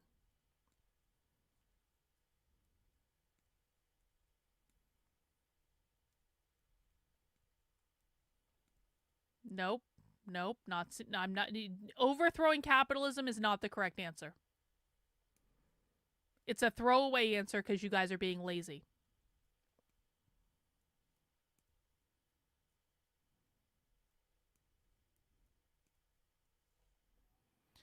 Nick is pretty close. They are building a party that will inspire and be there to take over when the revolution is happening. Yep, that's actually pretty close. That's more what I was looking for. The organization will be void of hierarchical structure, so it will resemble mutual aid where everyone is... Yeah, that's also true. Not exactly the answer I was looking for, but that is also true. Tommy, that's completely irrelevant. See, Tommy was talking about something that had nothing to do with the presentation, and then he's giving a completely irrelevant answer. I'm shocked at that. I am shocked. I'm shocked that when you talk about irrelevant stuff that you end up giving irrelevant answers. I'm shocked at that revelation. You guys seriously don't know what they mean when they say building a revolutionary organization? Okay, I want to remind people, if you don't understand language, you have got to ask the question. Because based on what I'm seeing in the chat, there are maybe 2 people in the chat that understand what we're even watching a presentation on. They mean a collective that will address all aspects of the revolution, aka outreach via media branches forming... Yep, that's actually a good part of it as well. Yep. Tommy, that's, again, irrelevant. Okay. So what they mean when they say, and thank you to everyone who tried answering in the chat, and congratulations to everyone who got a correct answer, the couple of you who did. When they're saying building a revolutionary organization, essentially socialists believe that we are in late stage capitalism. They believe that the revolution could really happen at any time, but they believe that the revolution will be sparked by some sort of crisis or some sort of thing that they can't predict. They don't believe that they're going to plan and say, we're going to start the revolution on May 1st, 2028. That's not how they're thinking about it. They think there's going to be some sort of organic spark that starts the revolution. And this is why they get so excited about things like George Floyd. This is why they get so excited about the things like the Los Angeles riots, because these are all pre-revolutionary crises. And if they keep provoking enough of these pre-revolutionary crises, eventually they're going to get the big spark that lights off their whole revolution. And again, by revolution, I mean they are going to try to overthrow the government. The Civil War is not red versus blue. It's not Democrat versus Republican. The Civil War is radical revolutionary socialist versus the federal government. And I think they're going to try to overthrow the government in the next 10 to 15 years. When are they going to do it? It depends entirely on when they get their pre-revolutionary uprising. So what they're doing when they're talking about building revolutionary organizations is they anticipate that this uprising is going to come at some point, but they basically want to be ready. So it's kind of like before the real crisis happens, they want to give people an organization that they can join and be a part of that allows them to prepare to organize for the revolution. It also allows them for when that spark happens, and again, it could happen at any moment according to them, they want to be ready to go, go, go, go, go. So they're building these parties, they're building these coalitions, they're building these systems called pre-revolutionary organizations or revolutionary organizations in which they are preparing for the literal revolution. In order to do that, they need to give people something to join. So when you look at political parties like the Revolutionary Communists of America, the Firebrand Collective, Denver Communists, all these different groups, they're not building political parties in order to win elections. They don't mostly care about elections. The reason they build a political party is to give people something to join. That creates a social outlet. It creates an outlet where people can get involved in protesting, can do book clubs, can do education, that sort of thing. So they're building these organizations and they're giving people all sorts of things to do within these organizations, read these books, go to these social events, do these protests, etc., etc., etc., to build cohesion and also to get people ingrained in the social culture that is the far left in America. And that way, again, once the revolutionary crisis happens, they're already together and they already have the infrastructure built. And then all they have to do is send out a message on their Telegram channel, because they all have Telegram channels, saying, go to this protest at this place, or go do this or go do that. So they've already got it all set up. That's what a revolutionary organization is. All right? Regime and heightened exploitation in the U.S. and to bolster U.S. imperialism around the world. However, a few months later, we've seen with the Los Angeles anti-ICE rebellion and the millions that have mobilized on May Day, on the No Kings March, in other instances, the beginning of the emergence of a real resistance that puts on the table a situation which is of a struggle with an uncertain outcome.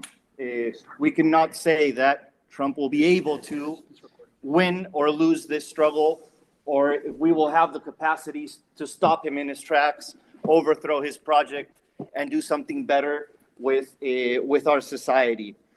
This struggle comes not only with massive mobilizations, but with a significant radicalization in this country, which opens opportunities for building revolutionary organization in this country if we're audacious and open enough to regroup among all of those who are serious about making an attempt to carry this out.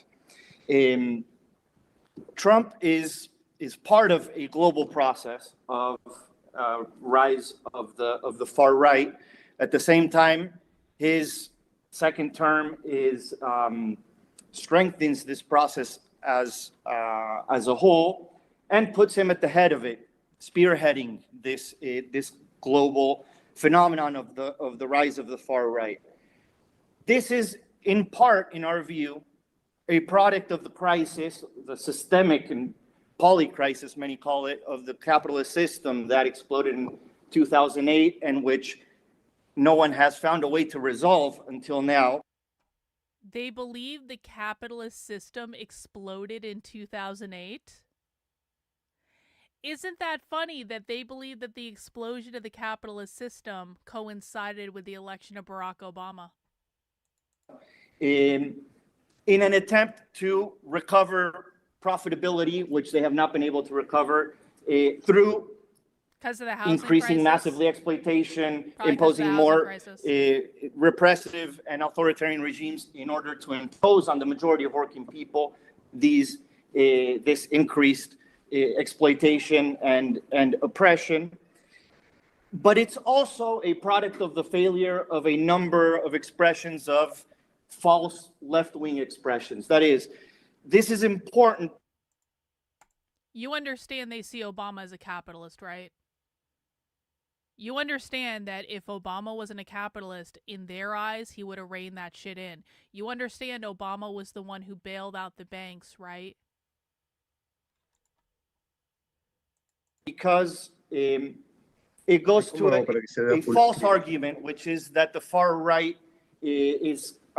maybe it's the government we deserve, maybe people are stupid, but if we look at reality, since 2008, the masses first looked to the left. First there was Chavez, first there was the pink tide all over the southern half of our continent, first there was Syriza, first there was Podemos, first there was the NPA, people first looked to the left. But because none of these expressions took on the necessity of trespassing the limits of the capitalist system, they ultimately all failed and produced tremendous disappointments, which is what opened the door for the far right to become a viable alternative in much of the world. Luckily, the rise of the far right is not the only phenomenon in what we can characterize as the situation in the world. Because if we have to find a central characteristic of the world situation today, we have to say that it's polarization.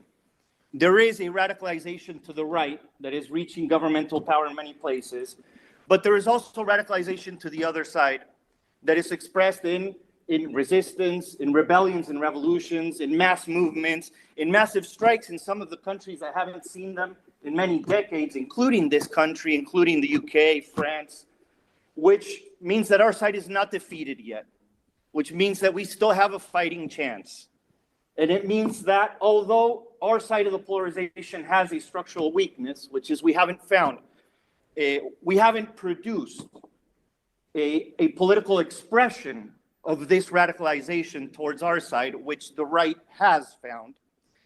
But in spite of that weakness, it does mean that there are huge opportunities for building that alternative, that political alternative. Not only is it necessary, but... Okay, guys, please help me out, and please keep chatting focused on the presentation and the content of the presentation.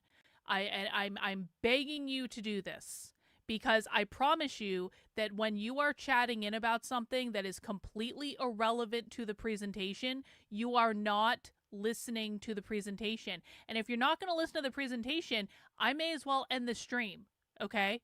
So please if you're going to be here, this is a class. This is like chatting in stuff that has nothing to do with the presentation is like talking in the middle of class, okay? So I'm going to be putting people in timeout if you continue to do this. I feel like I'm being pretty lenient on this, but we need to actually pay attention to what is being said. While the masses are still fighting, there is the opportunity, the very real opportunity to do so. Next. This is the essence of the ISL's project, of the project of the International Socialist League. We see that there are huge opportunities around the world for building revolutionary parties and a revolutionary international organization. Now, we think the only way to organize a serious international revolutionary organization that can build the capacity for actually intervening and actually influencing events has to begin with an attempt of regroupment. This is because it's not the case that there are no revolutionaries and no revolutionary organizations around the world. There are many revolutionary organizations and many revolutionaries around the world. But we have all come from different experiences and different traditions that came out of a world situation after World War II, which has completely changed. For many decades, we have built in parallel revolutionary traditions in a situation that was very much... Hang on. Are these the people that will backfill the void the Democratic Party has become? These people have nothing to do with the Democratic Party. These people hate the Democratic Party. These people shit on the Democratic Party all the time. This has nothing to do with the Democratic Party. Democrats and communists are not the same thing. Democrats and socialists are not the same thing. Liberals and communists are not the same thing. Liberals and socialists are not the same thing. Progressives and communists are not the same thing. Progressives and socialists are not the same thing. What will be happening is because the Democratic Party is failing so colossally, although they're probably going to win the midterms, because even though the Democratic Party is failing, the Republican Party and the Trump administration somehow is failing even worse. But what is going to happen is communists and socialists are going to radicalize more people to the far left, because God knows the right isn't doing anything to find these people or to appeal to these people. And so what's going to happen is you're going to have more people leaving the Democratic Party and going to the far left. But to say that they're backfilling a void is not accurate at all. And that assumes that there is some relation between Democrats and communists, which there is not in any way.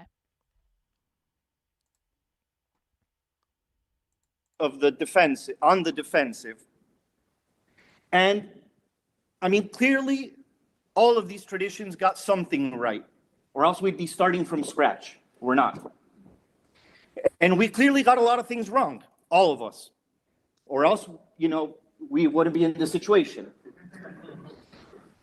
This is what leads us to the necessity of a regroupment. There has to be a way to leave behind the idea that everything, one organization isolated from one current, one tendency, isolated from the rest of revolutionaries, has analyzed everything that can be analyzed, and we just need to win everyone to that analysis of everything in the world, and say that we can build something serious, something bigger internationally and in every country. But we need to start from discussing today. We need to start by attempting to build a new tradition, not on the basis of looking at the past and how we've seen the past, but on the basis of analyzing the current situation, which is entirely different and offers different opportunities, and what we want to do towards the future with the goal in mind of building a new common tradition. We have advanced significantly from something small to something small, but much bigger than when we started doing this. And to summarize it, it is on the basis of one key pillar, which is the strategy of building revolutionary parties in an international today as a task to take on today, and on the basis of a principled program and a healthy method of discussion. It is no longer useful at all to build any kind of model where one organization from one part of the world thinks to know exactly what every... Pete, I'm actually really disappointed that you're asking this because you've been around long enough to know better. Let me just be as clear as I can possibly fucking be. There is no universe in which the people that we are watching want anything to do with Democratic Party anything. They're not taking over the Democratic Party. They're not using the tools of the Democratic Party. The Democratic Party are not their useful idiots. They want it is a clear separation. They are completely fuck off different. These people hate the fact that I keep having to say this over and over and over again is mind-boggling to me. Tactic and everything, any organization. The desperation of people on the right to maintain this delusion that somehow the Democrats are the real communists and the Democrats are facilitating the communists. It's such fucking bullshit. The rest of the world has to do. There has to be a way, if we agree on basic principled, programmatic, political definitions, that we can discuss differences and nuances and tactics and attempt different tactics in a comradely discussion, and at the same time have joint action in the intervention in the class struggle, in common activity in political campaigns around the world. And fundamentally, this is what we most attempt to do in the ISL, is to develop mutual support in building revolutionary organizations in each of our countries and educating and forming revolutionary cadres, dedicated militants that organize these organizations, and helping each other internationally in the different countries to be stronger to carry this out. And this is what we think should be done internationally and also in each country. And we think the United States is probably the most important place to be thinking how we advance in this today. Obviously, for the obvious reality of the United States is the center of imperialist capitalism around the world, but also because the level of radicalization in the United States is so profound today. And there is such an opportunity and a necessity to advance in this. And I'll just finish with this. This is what we are attempting with Socialist Horizon, with Firebrand, working together internationally with the Australian Comrades of Socialist Alternative. We think we can do this here as well. We can regroup with other revolutionaries, agreeing on the strategy of building these organizations, on finding the solid political basis on which to do it, and on being audacious enough to try things together and to advance on the basis of that task, and fundamentally, not forgetting about the international thing. It's today in the United States, which is very used to looking at its, I lived here half my life, I'm allowed to say this, at its belly button, but also in any other country in the world, we think it's very difficult to attempt to build a serious revolutionary organization if it is not part of an effort of building an international organization as well.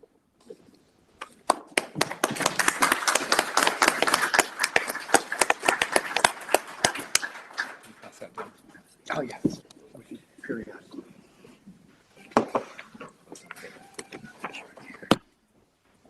Yeah, thanks. Thanks so much, comrades. This is actually my first time at Chicago Socialism, but long-time follower of the efforts of the left here in the United States, and it's been a real pleasure to discuss with you and hear about what you've been doing in your cities, in your organizations, and to discuss the really essential question of building revolutionary organization in the United States today. As Fede talked about, global capitalism is getting more unequal, more brutal, more violent every single day. And I think that the genocide in Gaza and the multi-front Israeli war across multi-front in the Middle East, sponsored by the United States and the broader US alliance, including my country, is a taste of more brutal things to come, actually, in this century. And it's a taste of a volatile imperialist order that's bringing us closer to the brink of inter-imperialist war than we've seen since the end of the Cold War. So this is a really big problem, and I just want to note this because I'm pretty sure that most of you know conservatives. And the thing of it is if you know someone on the right that is confused about this, because pretty much everyone on the right is confused about this, you need to try to get them here to watch this stuff so that they can actually see. John Mark says, after listening to you, it's obvious how confused the right is. Everyone I listen to is so confused. They just can't understand why the left does what they do because they don't want to learn is the thing. Like those people that ask on Twitter, why does the left do this? What are they trying to say? It's like, you can answer them a million ways from Sunday. They don't even want to hear you. And until the right wants to actually be serious about understanding their enemy, they're going to continue losing. They're going to continue to look like idiots. Like Christopher Rufo right now has been making a jackass out of himself for like the past couple days. I'm sorry. Anyone that actually understands the left is looking at Chris Rufo's crusade against this New Yorker columnist, and we're going, we don't like the New Yorker columnist because the New Yorker columnist is obviously a communist, but also Rufo doesn't even fucking understand what the New Yorker columnist is saying, and he's making this big old to-do, and then Fox News is like, Christopher Rufo took out a New Yorker communist, ha ha ha ha ha, owning the libs. And it's just like, you know what? Shut the fuck up. Honestly, none of you understand what you're talking about. Christopher Rufo doesn't understand what the fuck he's talking about. Fox News doesn't understand what the fuck they're talking about. No one at the Blaze knows what the fuck they're talking about. The Daily Wire sure as shit doesn't know what the fuck they're talking about. Mark Levin is so fucking clueless on how many books has Mark Levin written about Marxism that people actually read and believe. He doesn't know what the fuck he's talking about. None of these people know. Steven Crowder doesn't know what the fuck he's talking about. Tim Pool sure as shit doesn't know what the fuck he's talking about. Literally no one with any big podcast presence knows what the fuck they're talking about because none of them actually bother to listen to the real primary source evidence. It is maddening. Watching the right talk about the left is like watching a penguin trying to fly. Yeah, this is actually, that's actually extremely, extremely accurate. Extremely accurate. Anyway. Revolutionary organization in the US will be vital for confronting capitalism globally. This is still, as Fede said, the belly of the beast. What happens here matters for the whole world, for the working class of the whole world. And we know that US workers have nothing in common with the MAGA billionaires, the Silicon Valley villains that run our world, that run both US capitalism and dominate global capitalism. So developments on the US left, I think it's important to say, have echoes throughout the world, both in a good way and in a bad way. And I want to say a couple of things about that. So, the US is obviously a country of massive, semi-spontaneous, militant protest and revolt, and we saw that recently with the LA rebellion against the ICE kidnappings, and we saw that, you know, with the massive multiracial uprising of the George Floyd rebellion. And it's worth saying, like, the impact of the George Floyd rebellion in my country. No. Hotep Jesus is a fucking midwit idiot. Hotep Jesus, Sonny is okay. Sonny's okay. I know Sonny. Sonny understands some of this stuff. I will say that I think that Sonny doesn't. Sonny listens way too much to Hotep Jesus. Hotep Jesus is one of the stupidest people on the internet. If you think he understands this stuff at all, you need to actually come and watch the real stuff, because I'm sorry, he doesn't know what the fuck he's talking about. And yes, I've listened to him on multiple occasions, and every single time, because people like you come in the chat, they're like, Hotep Jesus knows what he's talking about, and then I actually go and listen to Hotep Jesus, and it is like beating my head against the wall with how fucking stupid that guy is. He doesn't know anything. He is not a good source of information on this. I'm very sorry he's tricked you, but when you watch the real stuff, you're going to realize how much that asshole has no clue. Led to the biggest protests for Indigenous justice against police murder of Indigenous people that we'd seen in a generation. So the positive aspect of it's one of the Achilles heels of America being kind of center of global capitalism, that like, well, everything bad that happens here has repercussions around the world. You know, Trumpism, etc. But also every aspect of rebellion also inspires people all around the world. And, you know, we've seen that, for example, recently with the LA ICE raids. Like, the biggest meetings that we've put on recently have been about this question, for example, and everybody who's a leftist in Australia pays attention to these political developments. And it's not just the unforeseen moments of mass spontaneous revolt that inspires people all around the world. Organizational steps forward for the US left also have echoes around the world. So, for example, the civil rights movement in the United States helped to trigger civil rights organization that happened in Australia and, you know, in Ireland, like all over the world. So we had, you know, freedom rides here, inspired freedom rides in my country. Bernie Sanders. So it's like the good and the bad of that as well. I will tell you that, like, as a revolutionary in 2016, in the wake of the Bernie Sanders, the first campaign for a primary, that was the dominant thing that was talked about in the Australian left as well. Both the new people inspired by his message of having a political revolution against the millionaires and billionaires, but also the debates that led to about the, you know, still central debate on the revolutionary left between reform versus revolution as a political strategy. So the task of building the revolutionary left is a global one, something that we're all grappling with all around the world. And nowhere in the world have we built the mass revolutionary parties rooted in the vanguard of the working class necessary to lead a revolution to victory. But important steps have been made in some parts of the world, in some countries, towards revolutionary organization and revolutionary recruitment. So the possibilities for socialist organization today are huge. There is a generation of young, leftward-moving workers open to socialist ideas, totally alienated from capitalism. And this exists in, I would say, most, if not all, parts of the world today, this audience. This audience for socialist politics far exceeds our capacity to organize it. Every organization has its kind of cliches. Our cliche in Socialist Alternative is it's a good problem to have. It's a good problem to have that the audience for socialist politics far exceeds our current capacities to organize it. But that. So what they're saying is, guys, there are a metric ton of people for us to reach that are interested in our ideas, and we need to build the organizations, because right now there are so many people who are interested in socialism that we actually can't keep up. This is a supply and demand problem. They're saying there are all these people who want these socialist solutions, and we just can't keep up in organizing them. That should tell you how big of a problem this is. Is the goal to organize it.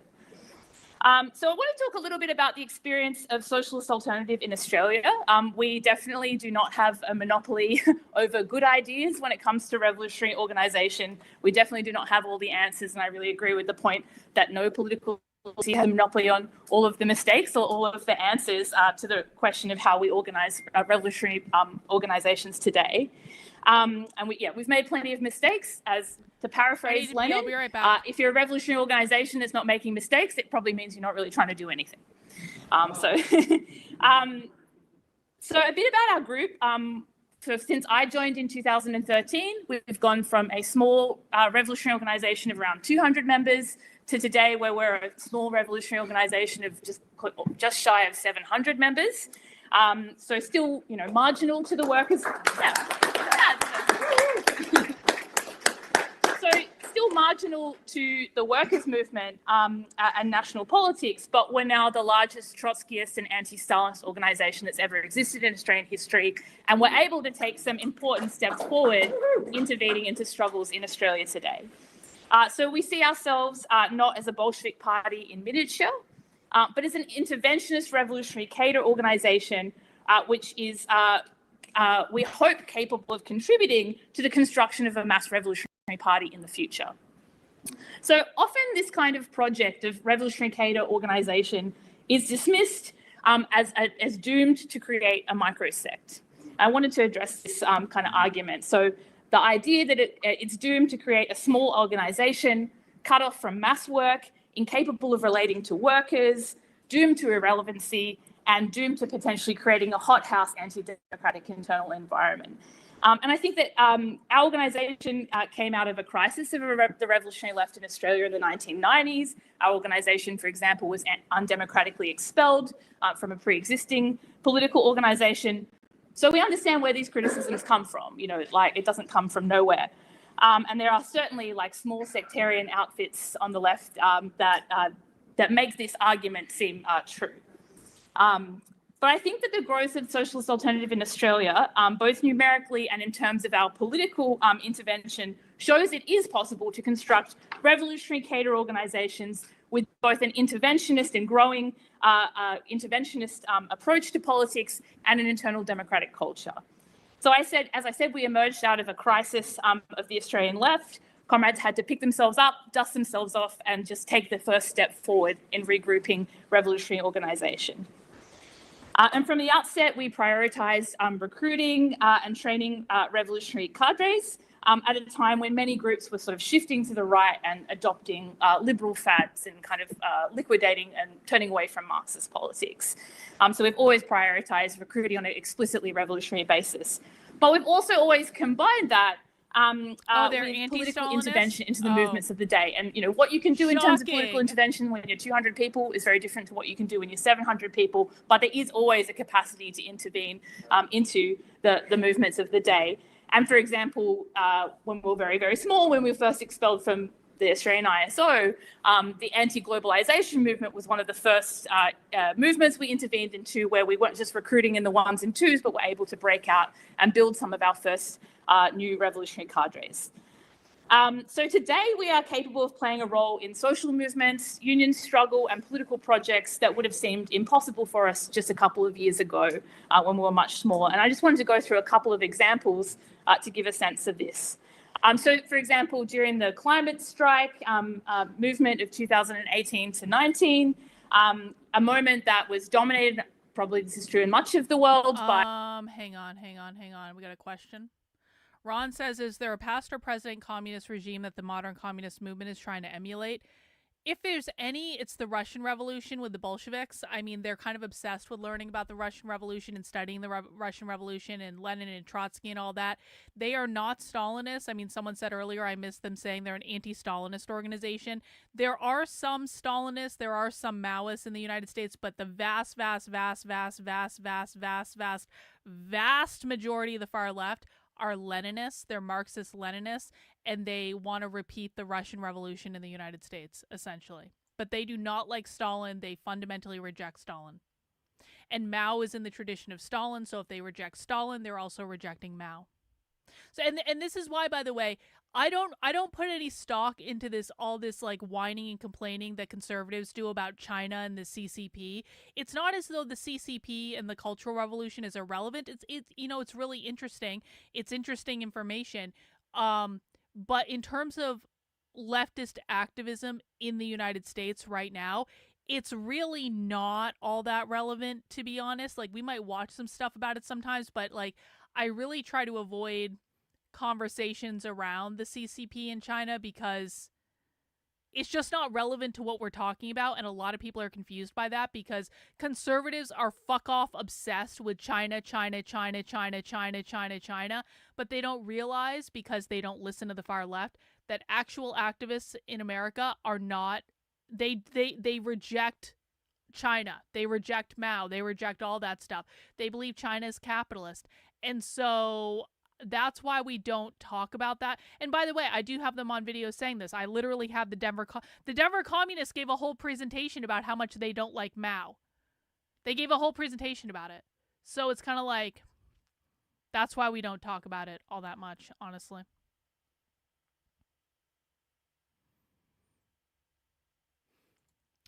We talked about this earlier, so I suggest rewinding. I did a whole spiel on what is a revolutionary organization earlier. I'm not trying to deflect from your question. We've just already answered it. So rewind the stream and you can find it. NGO climate organizations with very little capacity for open democratic organizing spaces. We were able to build off the revolutionary cadres that we had built, particularly on the campuses, to have an intervention into that movement. First initiating climate strikes on university campuses, but later during the bushfire crisis, people remember the crazy bushfires in Australia, there was like smoke all around the world. Yes. We were able to intervene into that to call a rolling series of demonstrations in that country, across our country, which created a real political crisis for a period of time for our government.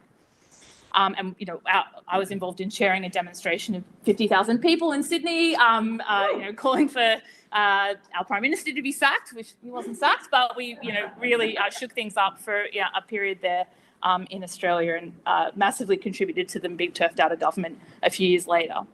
So our growth in the last decade has meant more significant union intervention. A high point was the formation of a rank and file group in the higher education sector, the NTEU, which overturned a proposed wage-cutting deal by the trade union bureaucracy to cut 15% of our pay in exchange for supposedly saving jobs. This was a significant step forward for our organisation in starting to build up some role in the trade union movement in Australia. And it laid the basis for an uptick in strikes in some universities, some important universities the following year. Probably most significant of our interventions would be the Palestine Solidarity Campaign. Our organisation initiated Students for Palestine on major campuses in Australia in the 2010s. And it's this kind of long-term work in that movement that meant that in the recent genocidal war that Israel launched, we were able to initiate 12 of the encampments that happened across Australia. And just another example of like every step forward that happens in the United States has its echoes across the world. So I want to point this out. So this is a socialist organization. This is Socialist Alternative, which is a socialist organization in Australia, but they're connecting to socialists and communists in the United States. This is why this presentation is happening. They're talking about how, those encampments on college campuses to protest Palestine, we helped with like 12 of those. So do you guys remember back in 2014, not 2014, God, 2024, do you guys remember back in 2024 where conservatives were all like, they were all up on about like, these aren't college students on college campuses. These are outside agitators, and the outside agitators are doing all this. Well, they weren't actually wrong about that. Now, conservatives, because they're fuck off retarded, were using that to own the libs to say, guys, these protests aren't even real. These are a bunch of outside agitators. So conservatives were like, as soon as they said outside agitators, they were like, it's not even real. We don't have to worry about it going home. That was fucking stupid, because the outside agitators, and they do exist in the United States as well, were literally releasing pamphlets. And the students were working with these so-called outside agitators to literally release pamphlets. And I have one of these pamphlets. I got it from the University of Michigan from someone that I know there, saying explicitly the students are working with outside groups, and the outside groups are teaching the students how to organize and do direct action and all of this stuff. in the United States, the Party for Socialism and Liberation was intimately connected with campus encampments all over the country. They were on campus organizing. They were filming a lot of this stuff. They were teaching the students lots of things. And so I want people to understand this, in that the campus uprisings, anytime you have a protest on a college campus, inevitably there is always an outside socialist group that is going to be involved with that in some way, typically because the students are also members of the outside socialist group and they bring them in. So when you hear about like outside agitators, never just dismiss that, because this is actually part of their strategic plan, is to have younger activists working with older, more experienced activists in order to be as disruptive as they can be. And if you think about it, that's actually a really smart thing to do. But conservatives are so stupid. They're like, oh, they're just outside agitators. We own the libs. We're done. We're going home. It's so stupid. The reason the campus protests are literally still going to be continuing into the fall, by the way, they continued all last year, they're going to be continuing now, is because they're working with outside groups. Yeah, I heard about that. The Microsoft employees are holding a Microsoft Intifada or something. And of course, like again, the right is going to be all confused about this because they're using the term Intifada and they're going to think this has something to do with being Jewish. No, it's about socialist revolution. Encampment that launched by comrades in Columbia University had repercussions around the world. And finally, just one example that comrades may or may not have followed is the Socialist Party, which we've been initiating in the last couple of months. So this has been significant, probably the most significant step forward our organisation has taken in the last couple of months and years. We'll be standing working class socialist candidates in every state and territory across Australia to challenge the pro-capitalist policies of the major party, including our Social Democratic Labor government. And this kind of came out of a state. The socialist just said that the Social Democratic Labor government in Australia is still capitalist. Everyone heard that, right? Yeah, that clip was great, Wildstyle. I really appreciate you bringing that. Based political campaign that we initiated in 2018. And out of it, we have been able to recruit to our explicitly revolutionary organisation through that intervention. And we've met layers of youngish workers in their 20s and 30s that we would not otherwise have been able to. I literally have communists on video saying that to them, Intifada means worldwide socialist revolution. There is no, guys, again, I have to remind everyone, what we care about in terms of definitions and meanings is not what is in the dictionary, is not what's in that article you read that time, is not what your best friend told you, is not what you heard on a conservative influencer podcast. Well, the only thing we are interested in is what the far left believes. And I literally, word for word, have two communists that came on my channel to talk to me saying explicitly, in no uncertain terms, they created a whole newspaper about it, that Intifada means worldwide socialist revolution. Explicitly, in those words, not uprising. You're not, you are like, you are disagreeing with me when you're putting other definitions in the chat.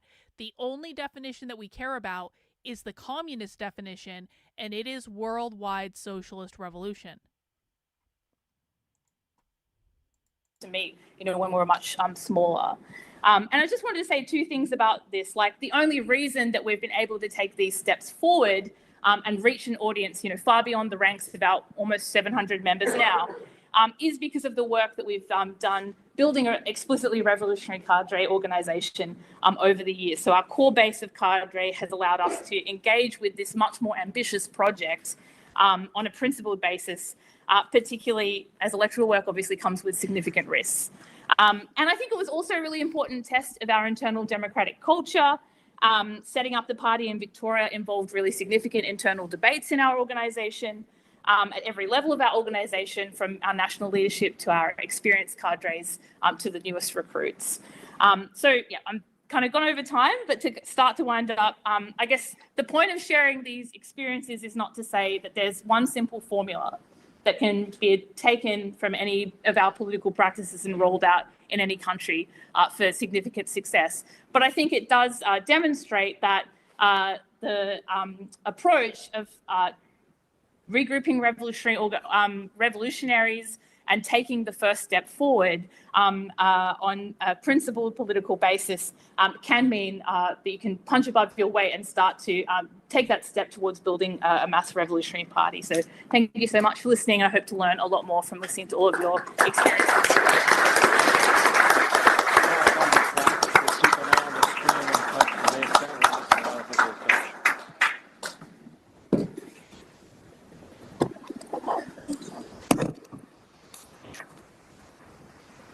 I don't know if my shawl's gonna work, guys. I might need to take it apart.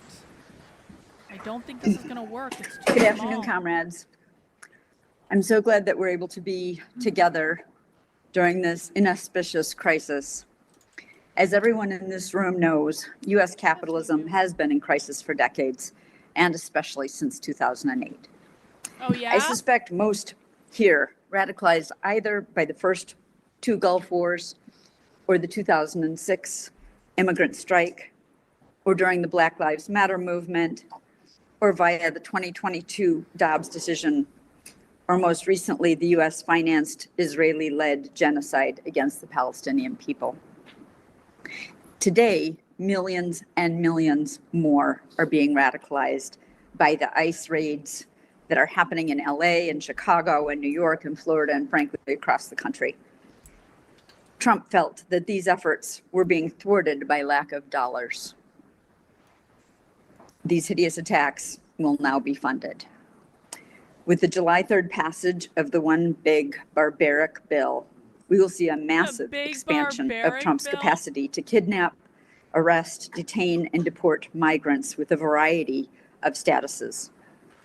The final bill allocates $45 billion for new concentration camps, $30 billion for new ICE abductors, 43 for Trump's border wall, 15 for Custom and Border Patrol, and $13 billion to individual states for additional enforcement.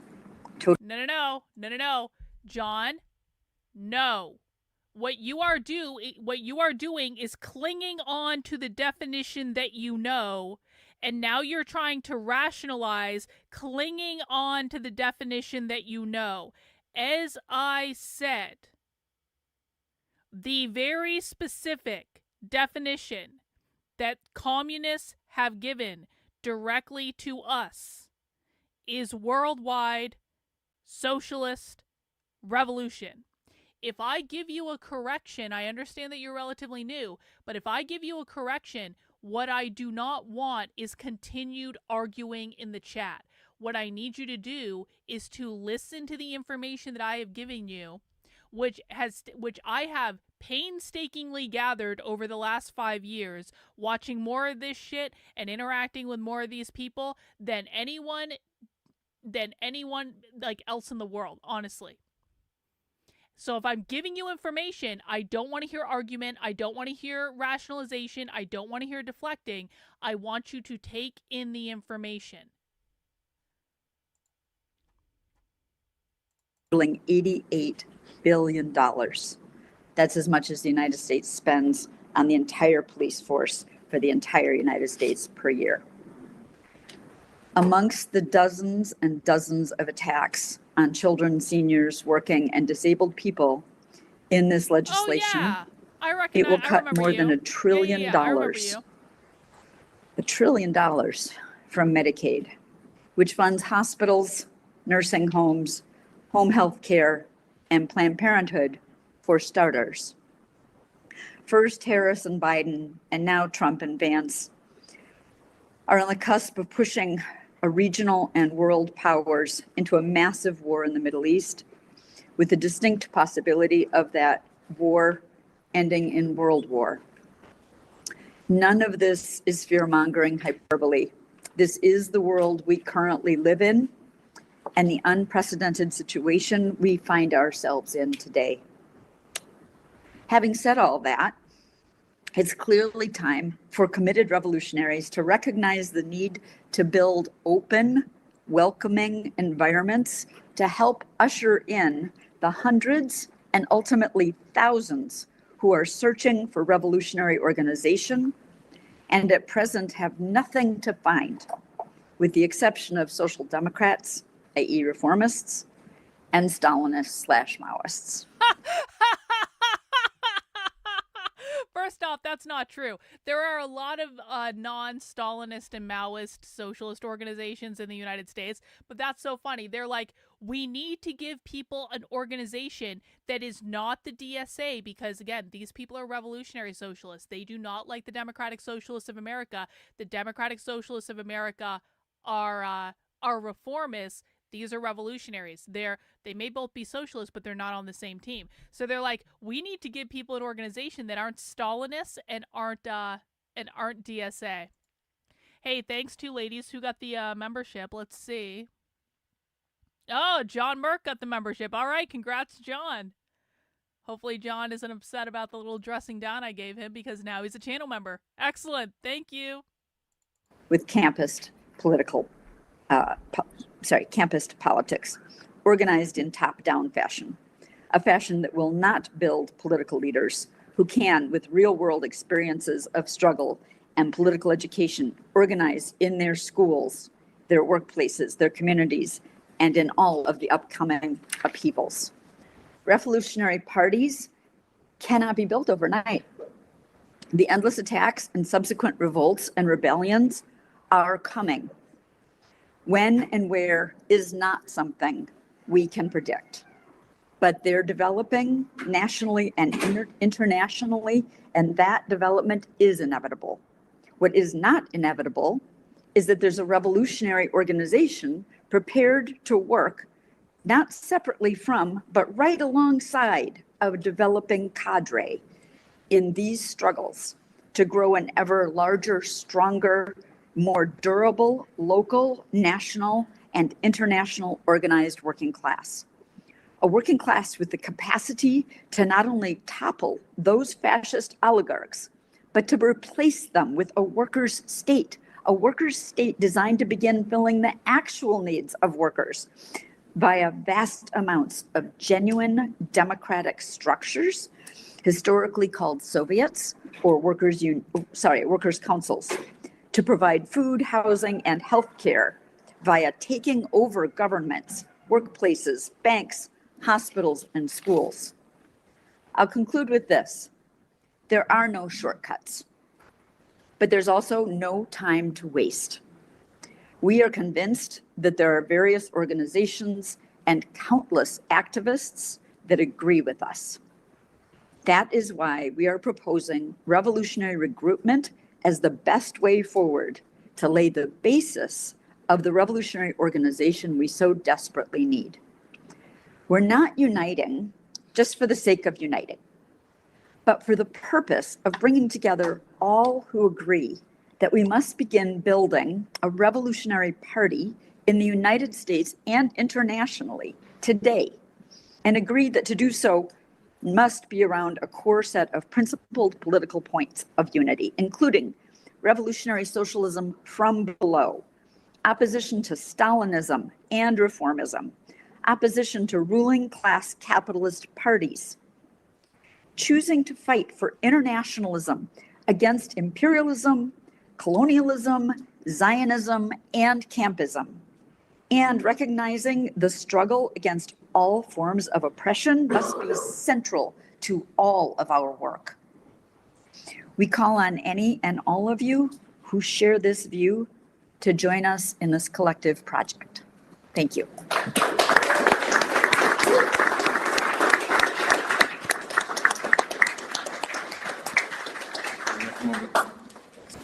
Hi, everybody. I'm Jason. I'm with the Denver Communists in Denver and Firebrand. So what kind of party do we need? I would say we need to build not an electorally focused party, not a big tent socialist or broad left party, not even a labor party, but a revolutionary socialist vanguard party. And as Comrade said, we can't do it overnight, but in the meantime, we need strong Marxist organization insistent on class independence and the need for a revolutionary party, inflexibly opposed to reformism, Stalinism, and Maoism. We also need to be united around some basic perspectives and strategies, and we're working on that. For Firebrand's part, that means a focus on the broad opening for revolutionary Marxist politics via social movement intervention, propaganda, and political education. Many of us come out of the ISO, the International Socialist Organization, which this conference used to be a property of, and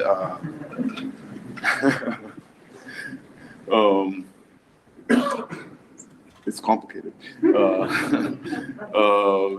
The International Socialist Organization had a big sex scandal a couple years ago. We covered it on the channel. We've watched documentaries about it. Basically, the sex scandal caused the dissolution of the International Socialist Organization.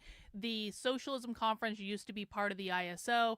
Haymarket Books came out of the International Socialist Organization and essentially carried on everything the ISO was already doing. So that's the story there. And as the ISO was collapsing 5 years ago, six years ago, 5 years ago? 6, okay, thank you.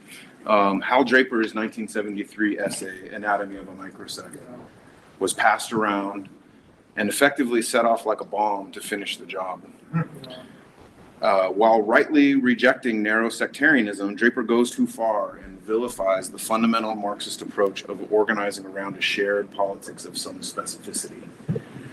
Questions raised as the ISO was falling apart due to scandal and the pressures of opportunism went beyond how to prevent such horrors in our organization or the degeneration in our organization to whether we should enter a reformist socialist organization as scattered individuals, whether we should organize on a political basis at all, or whether we should organize at all.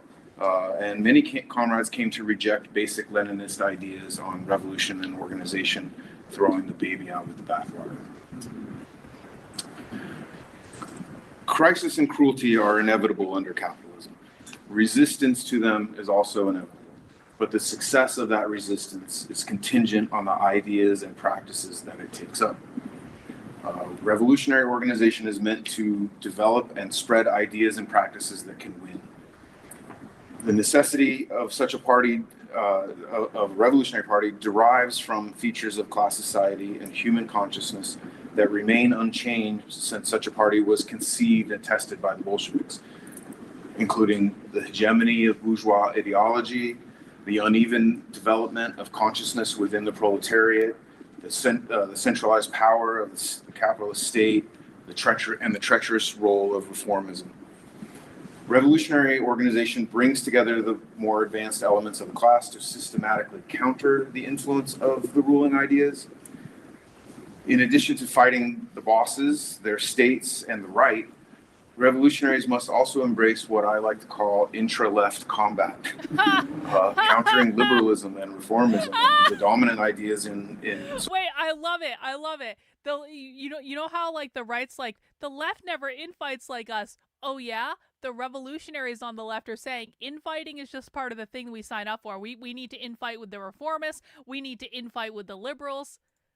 They basically consider themselves to be on an island. Listen again. Role of reformism. Revolutionary organization brings together the more advanced elements of the class to systematically counter the influence of the ruling ideas.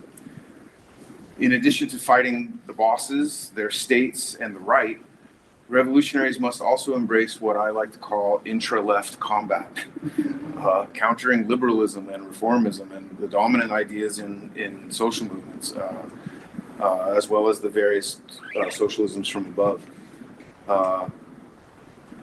We should not be ashamed to compete for influence in every fight we can get into. We don't know everything, but solid Marxist politics can illuminate every issue and fuel every fight back. We need a revolutionary organization dedicated to wielding the Marxist tool set for understanding and changing the world. It needs cadres trained in theory and action and politically developed enough to carry Marxist methods and arguments into every fight. It must be large, radically democratic, and represent all sections and identities of our class. It needs permanent persuaders, activist writers, activist speakers, a big sexy profile, vibrant publications, and a reputation as the best fighters. Today, there are thousands of Marxists. I agree with this. Comrades have hit this note a few times tonight, that there are thousands of Marxists and many more potential Marxists who don't know what to do. It is imperative for developed Marxists to get off the sidelines and into the fray, not just as movement activists, but as open Marxists actively working toward revolutionary organization and revolution. The current rise in interest in Marxism has been accompanied by a decline in Marxist organization, and we're working to resolve that. We have a long way to go. Ultimately, we need a combat party fit for the task of seizing power. But such a party cannot be built in the absence of widespread radicalization and the organized intervention of Marxists. We have no control over the first condition, the widespread radicalization, but we can dedicate ourselves to the organized intervention bit. We need national organization, but we must organize locally in the meantime. Local groups can start as little more than study circles that go to protests together. That's a simplification, but a helpful one, I hope. These can form the basis to recruit and develop cadre through the use of propaganda, political education, and social movement and labor activism. Louder? Yeah. Okay. I'm rarely asked to speak louder. So what is the right level of political agreement for our current context?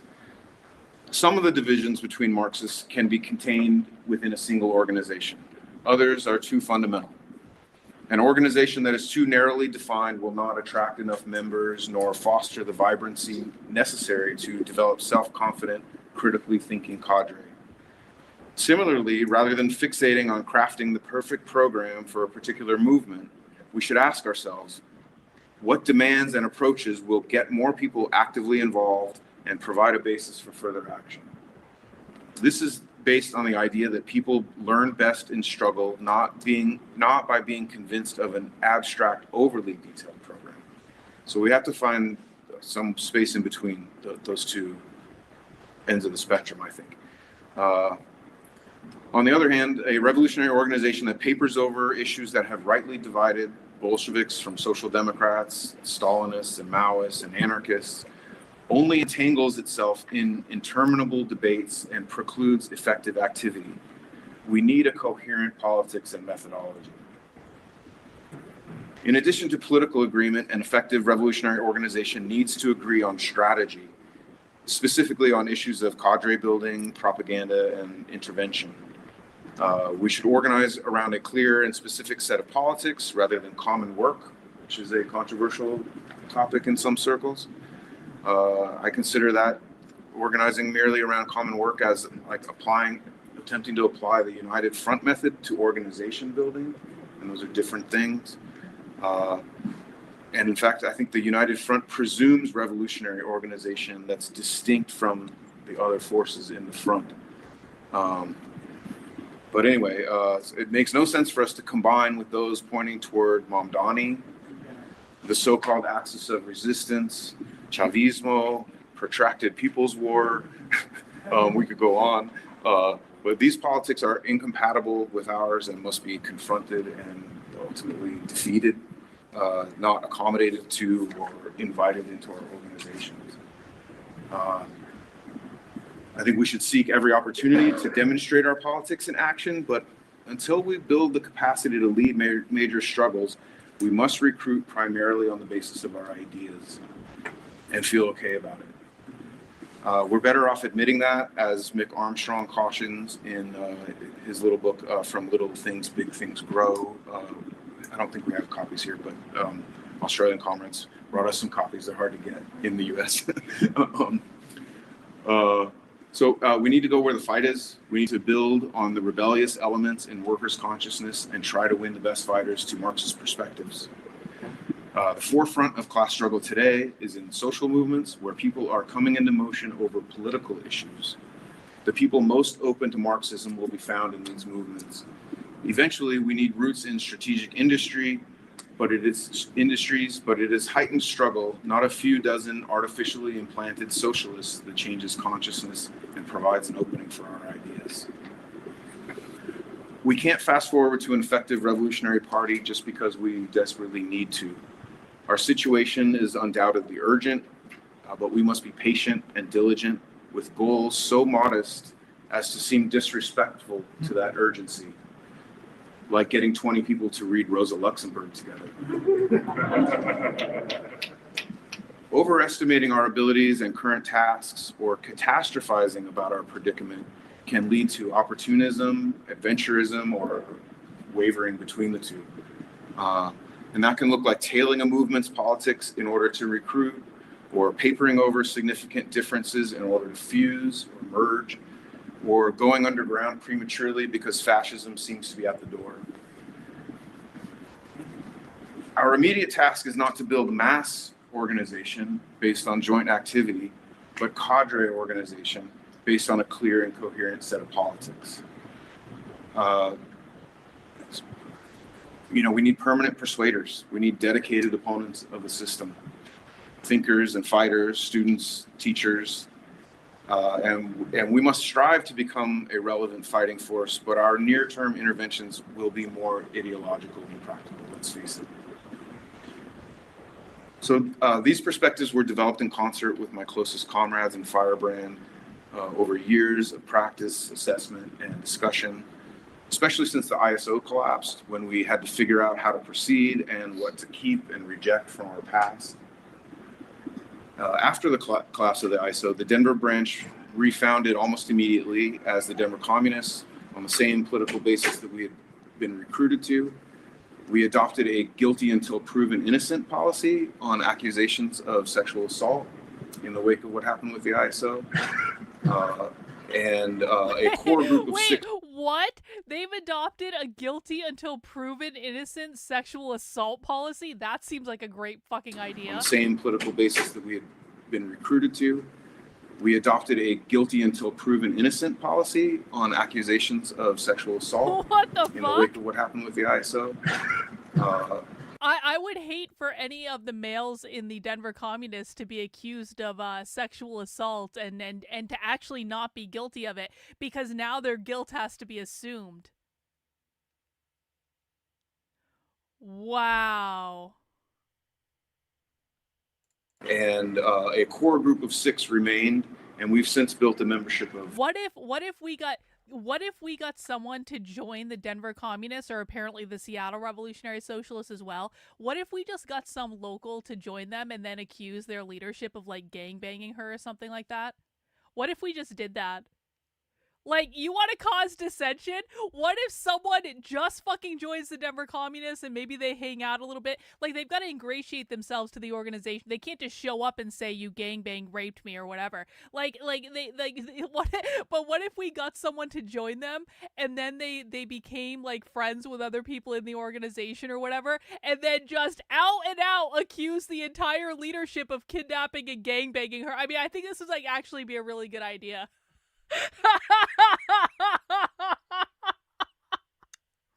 They're all guilty until proven innocent. Nothing could go wrong with that plan. Does anyone want to volunteer to wrongly accuse the leadership of the Denver Communists of sexual assault, just to drive a wedge between them and get them all fighting?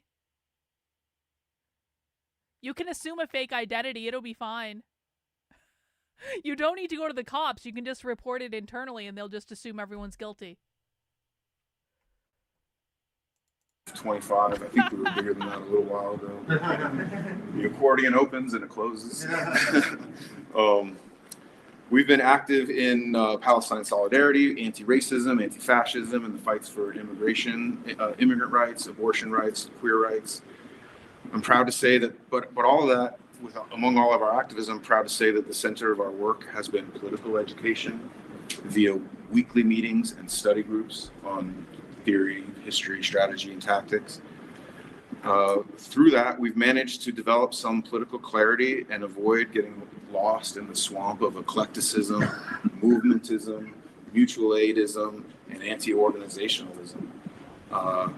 And the siren song of the ballot box has fallen on deaf ears around here.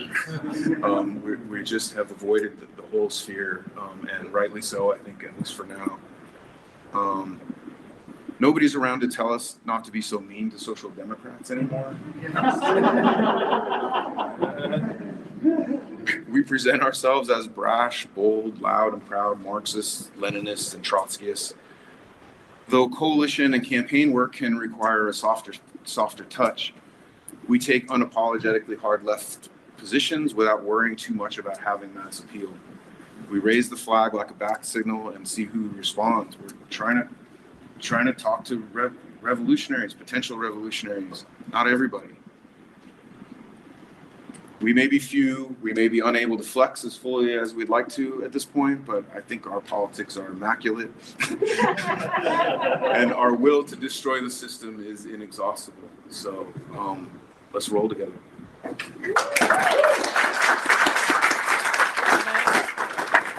That's it. All right. Well, that's it. That is the end of our episode with the Denver Communists. All right, that's it. Now, as a reminder, tomorrow's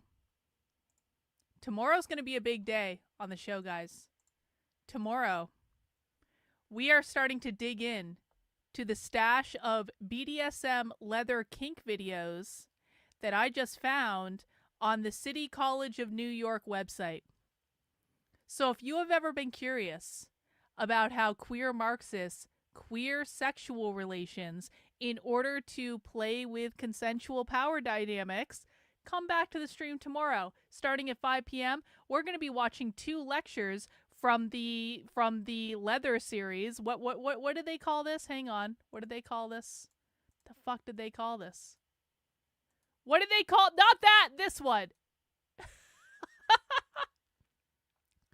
We're going to be watching lectures that I found from the Power of Leather series that took place at the City College of New York a couple months ago, and then they buried those recordings of those lectures deep in their website, but I found it last night around 3 a.m. And, you know, I'm just saying that I think we're going to see some crazy... Tomorrow's stream is not going to be safe for work. If you are prudish, if you don't want to talk about BDSM and leather and kink and all sorts of things, maybe don't come tomorrow. Well, oh God, pun intended. Maybe don't come tomorrow. This is a not safe for work stream, and it's not my fault that the City College of New York decided to host this lecture series. And it's not my fault that I found the videos and downloaded them and saved them and all that stuff. It's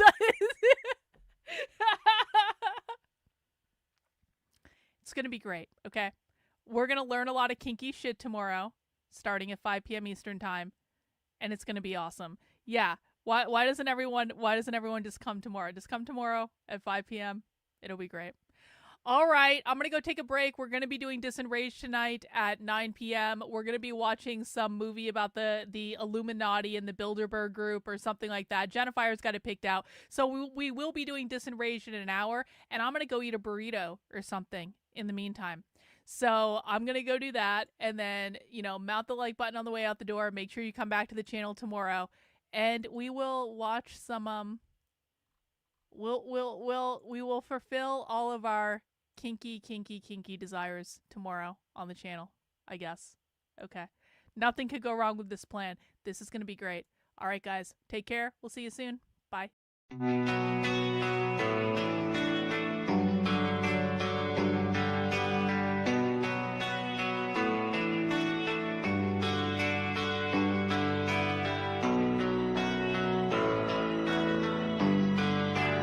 How are you feeling?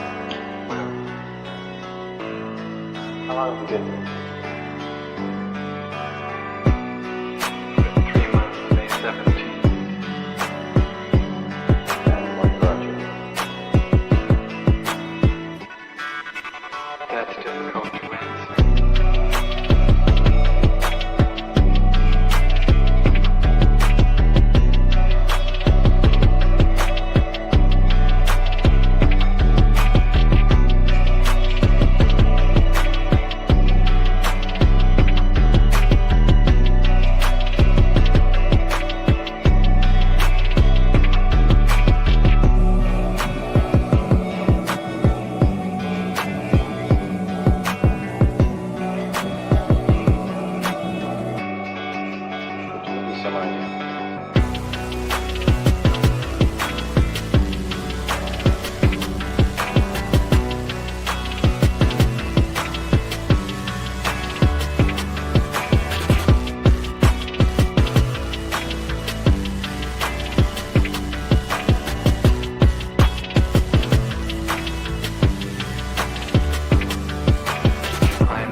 the piano for people has eventually resulted in your being here in the hospital.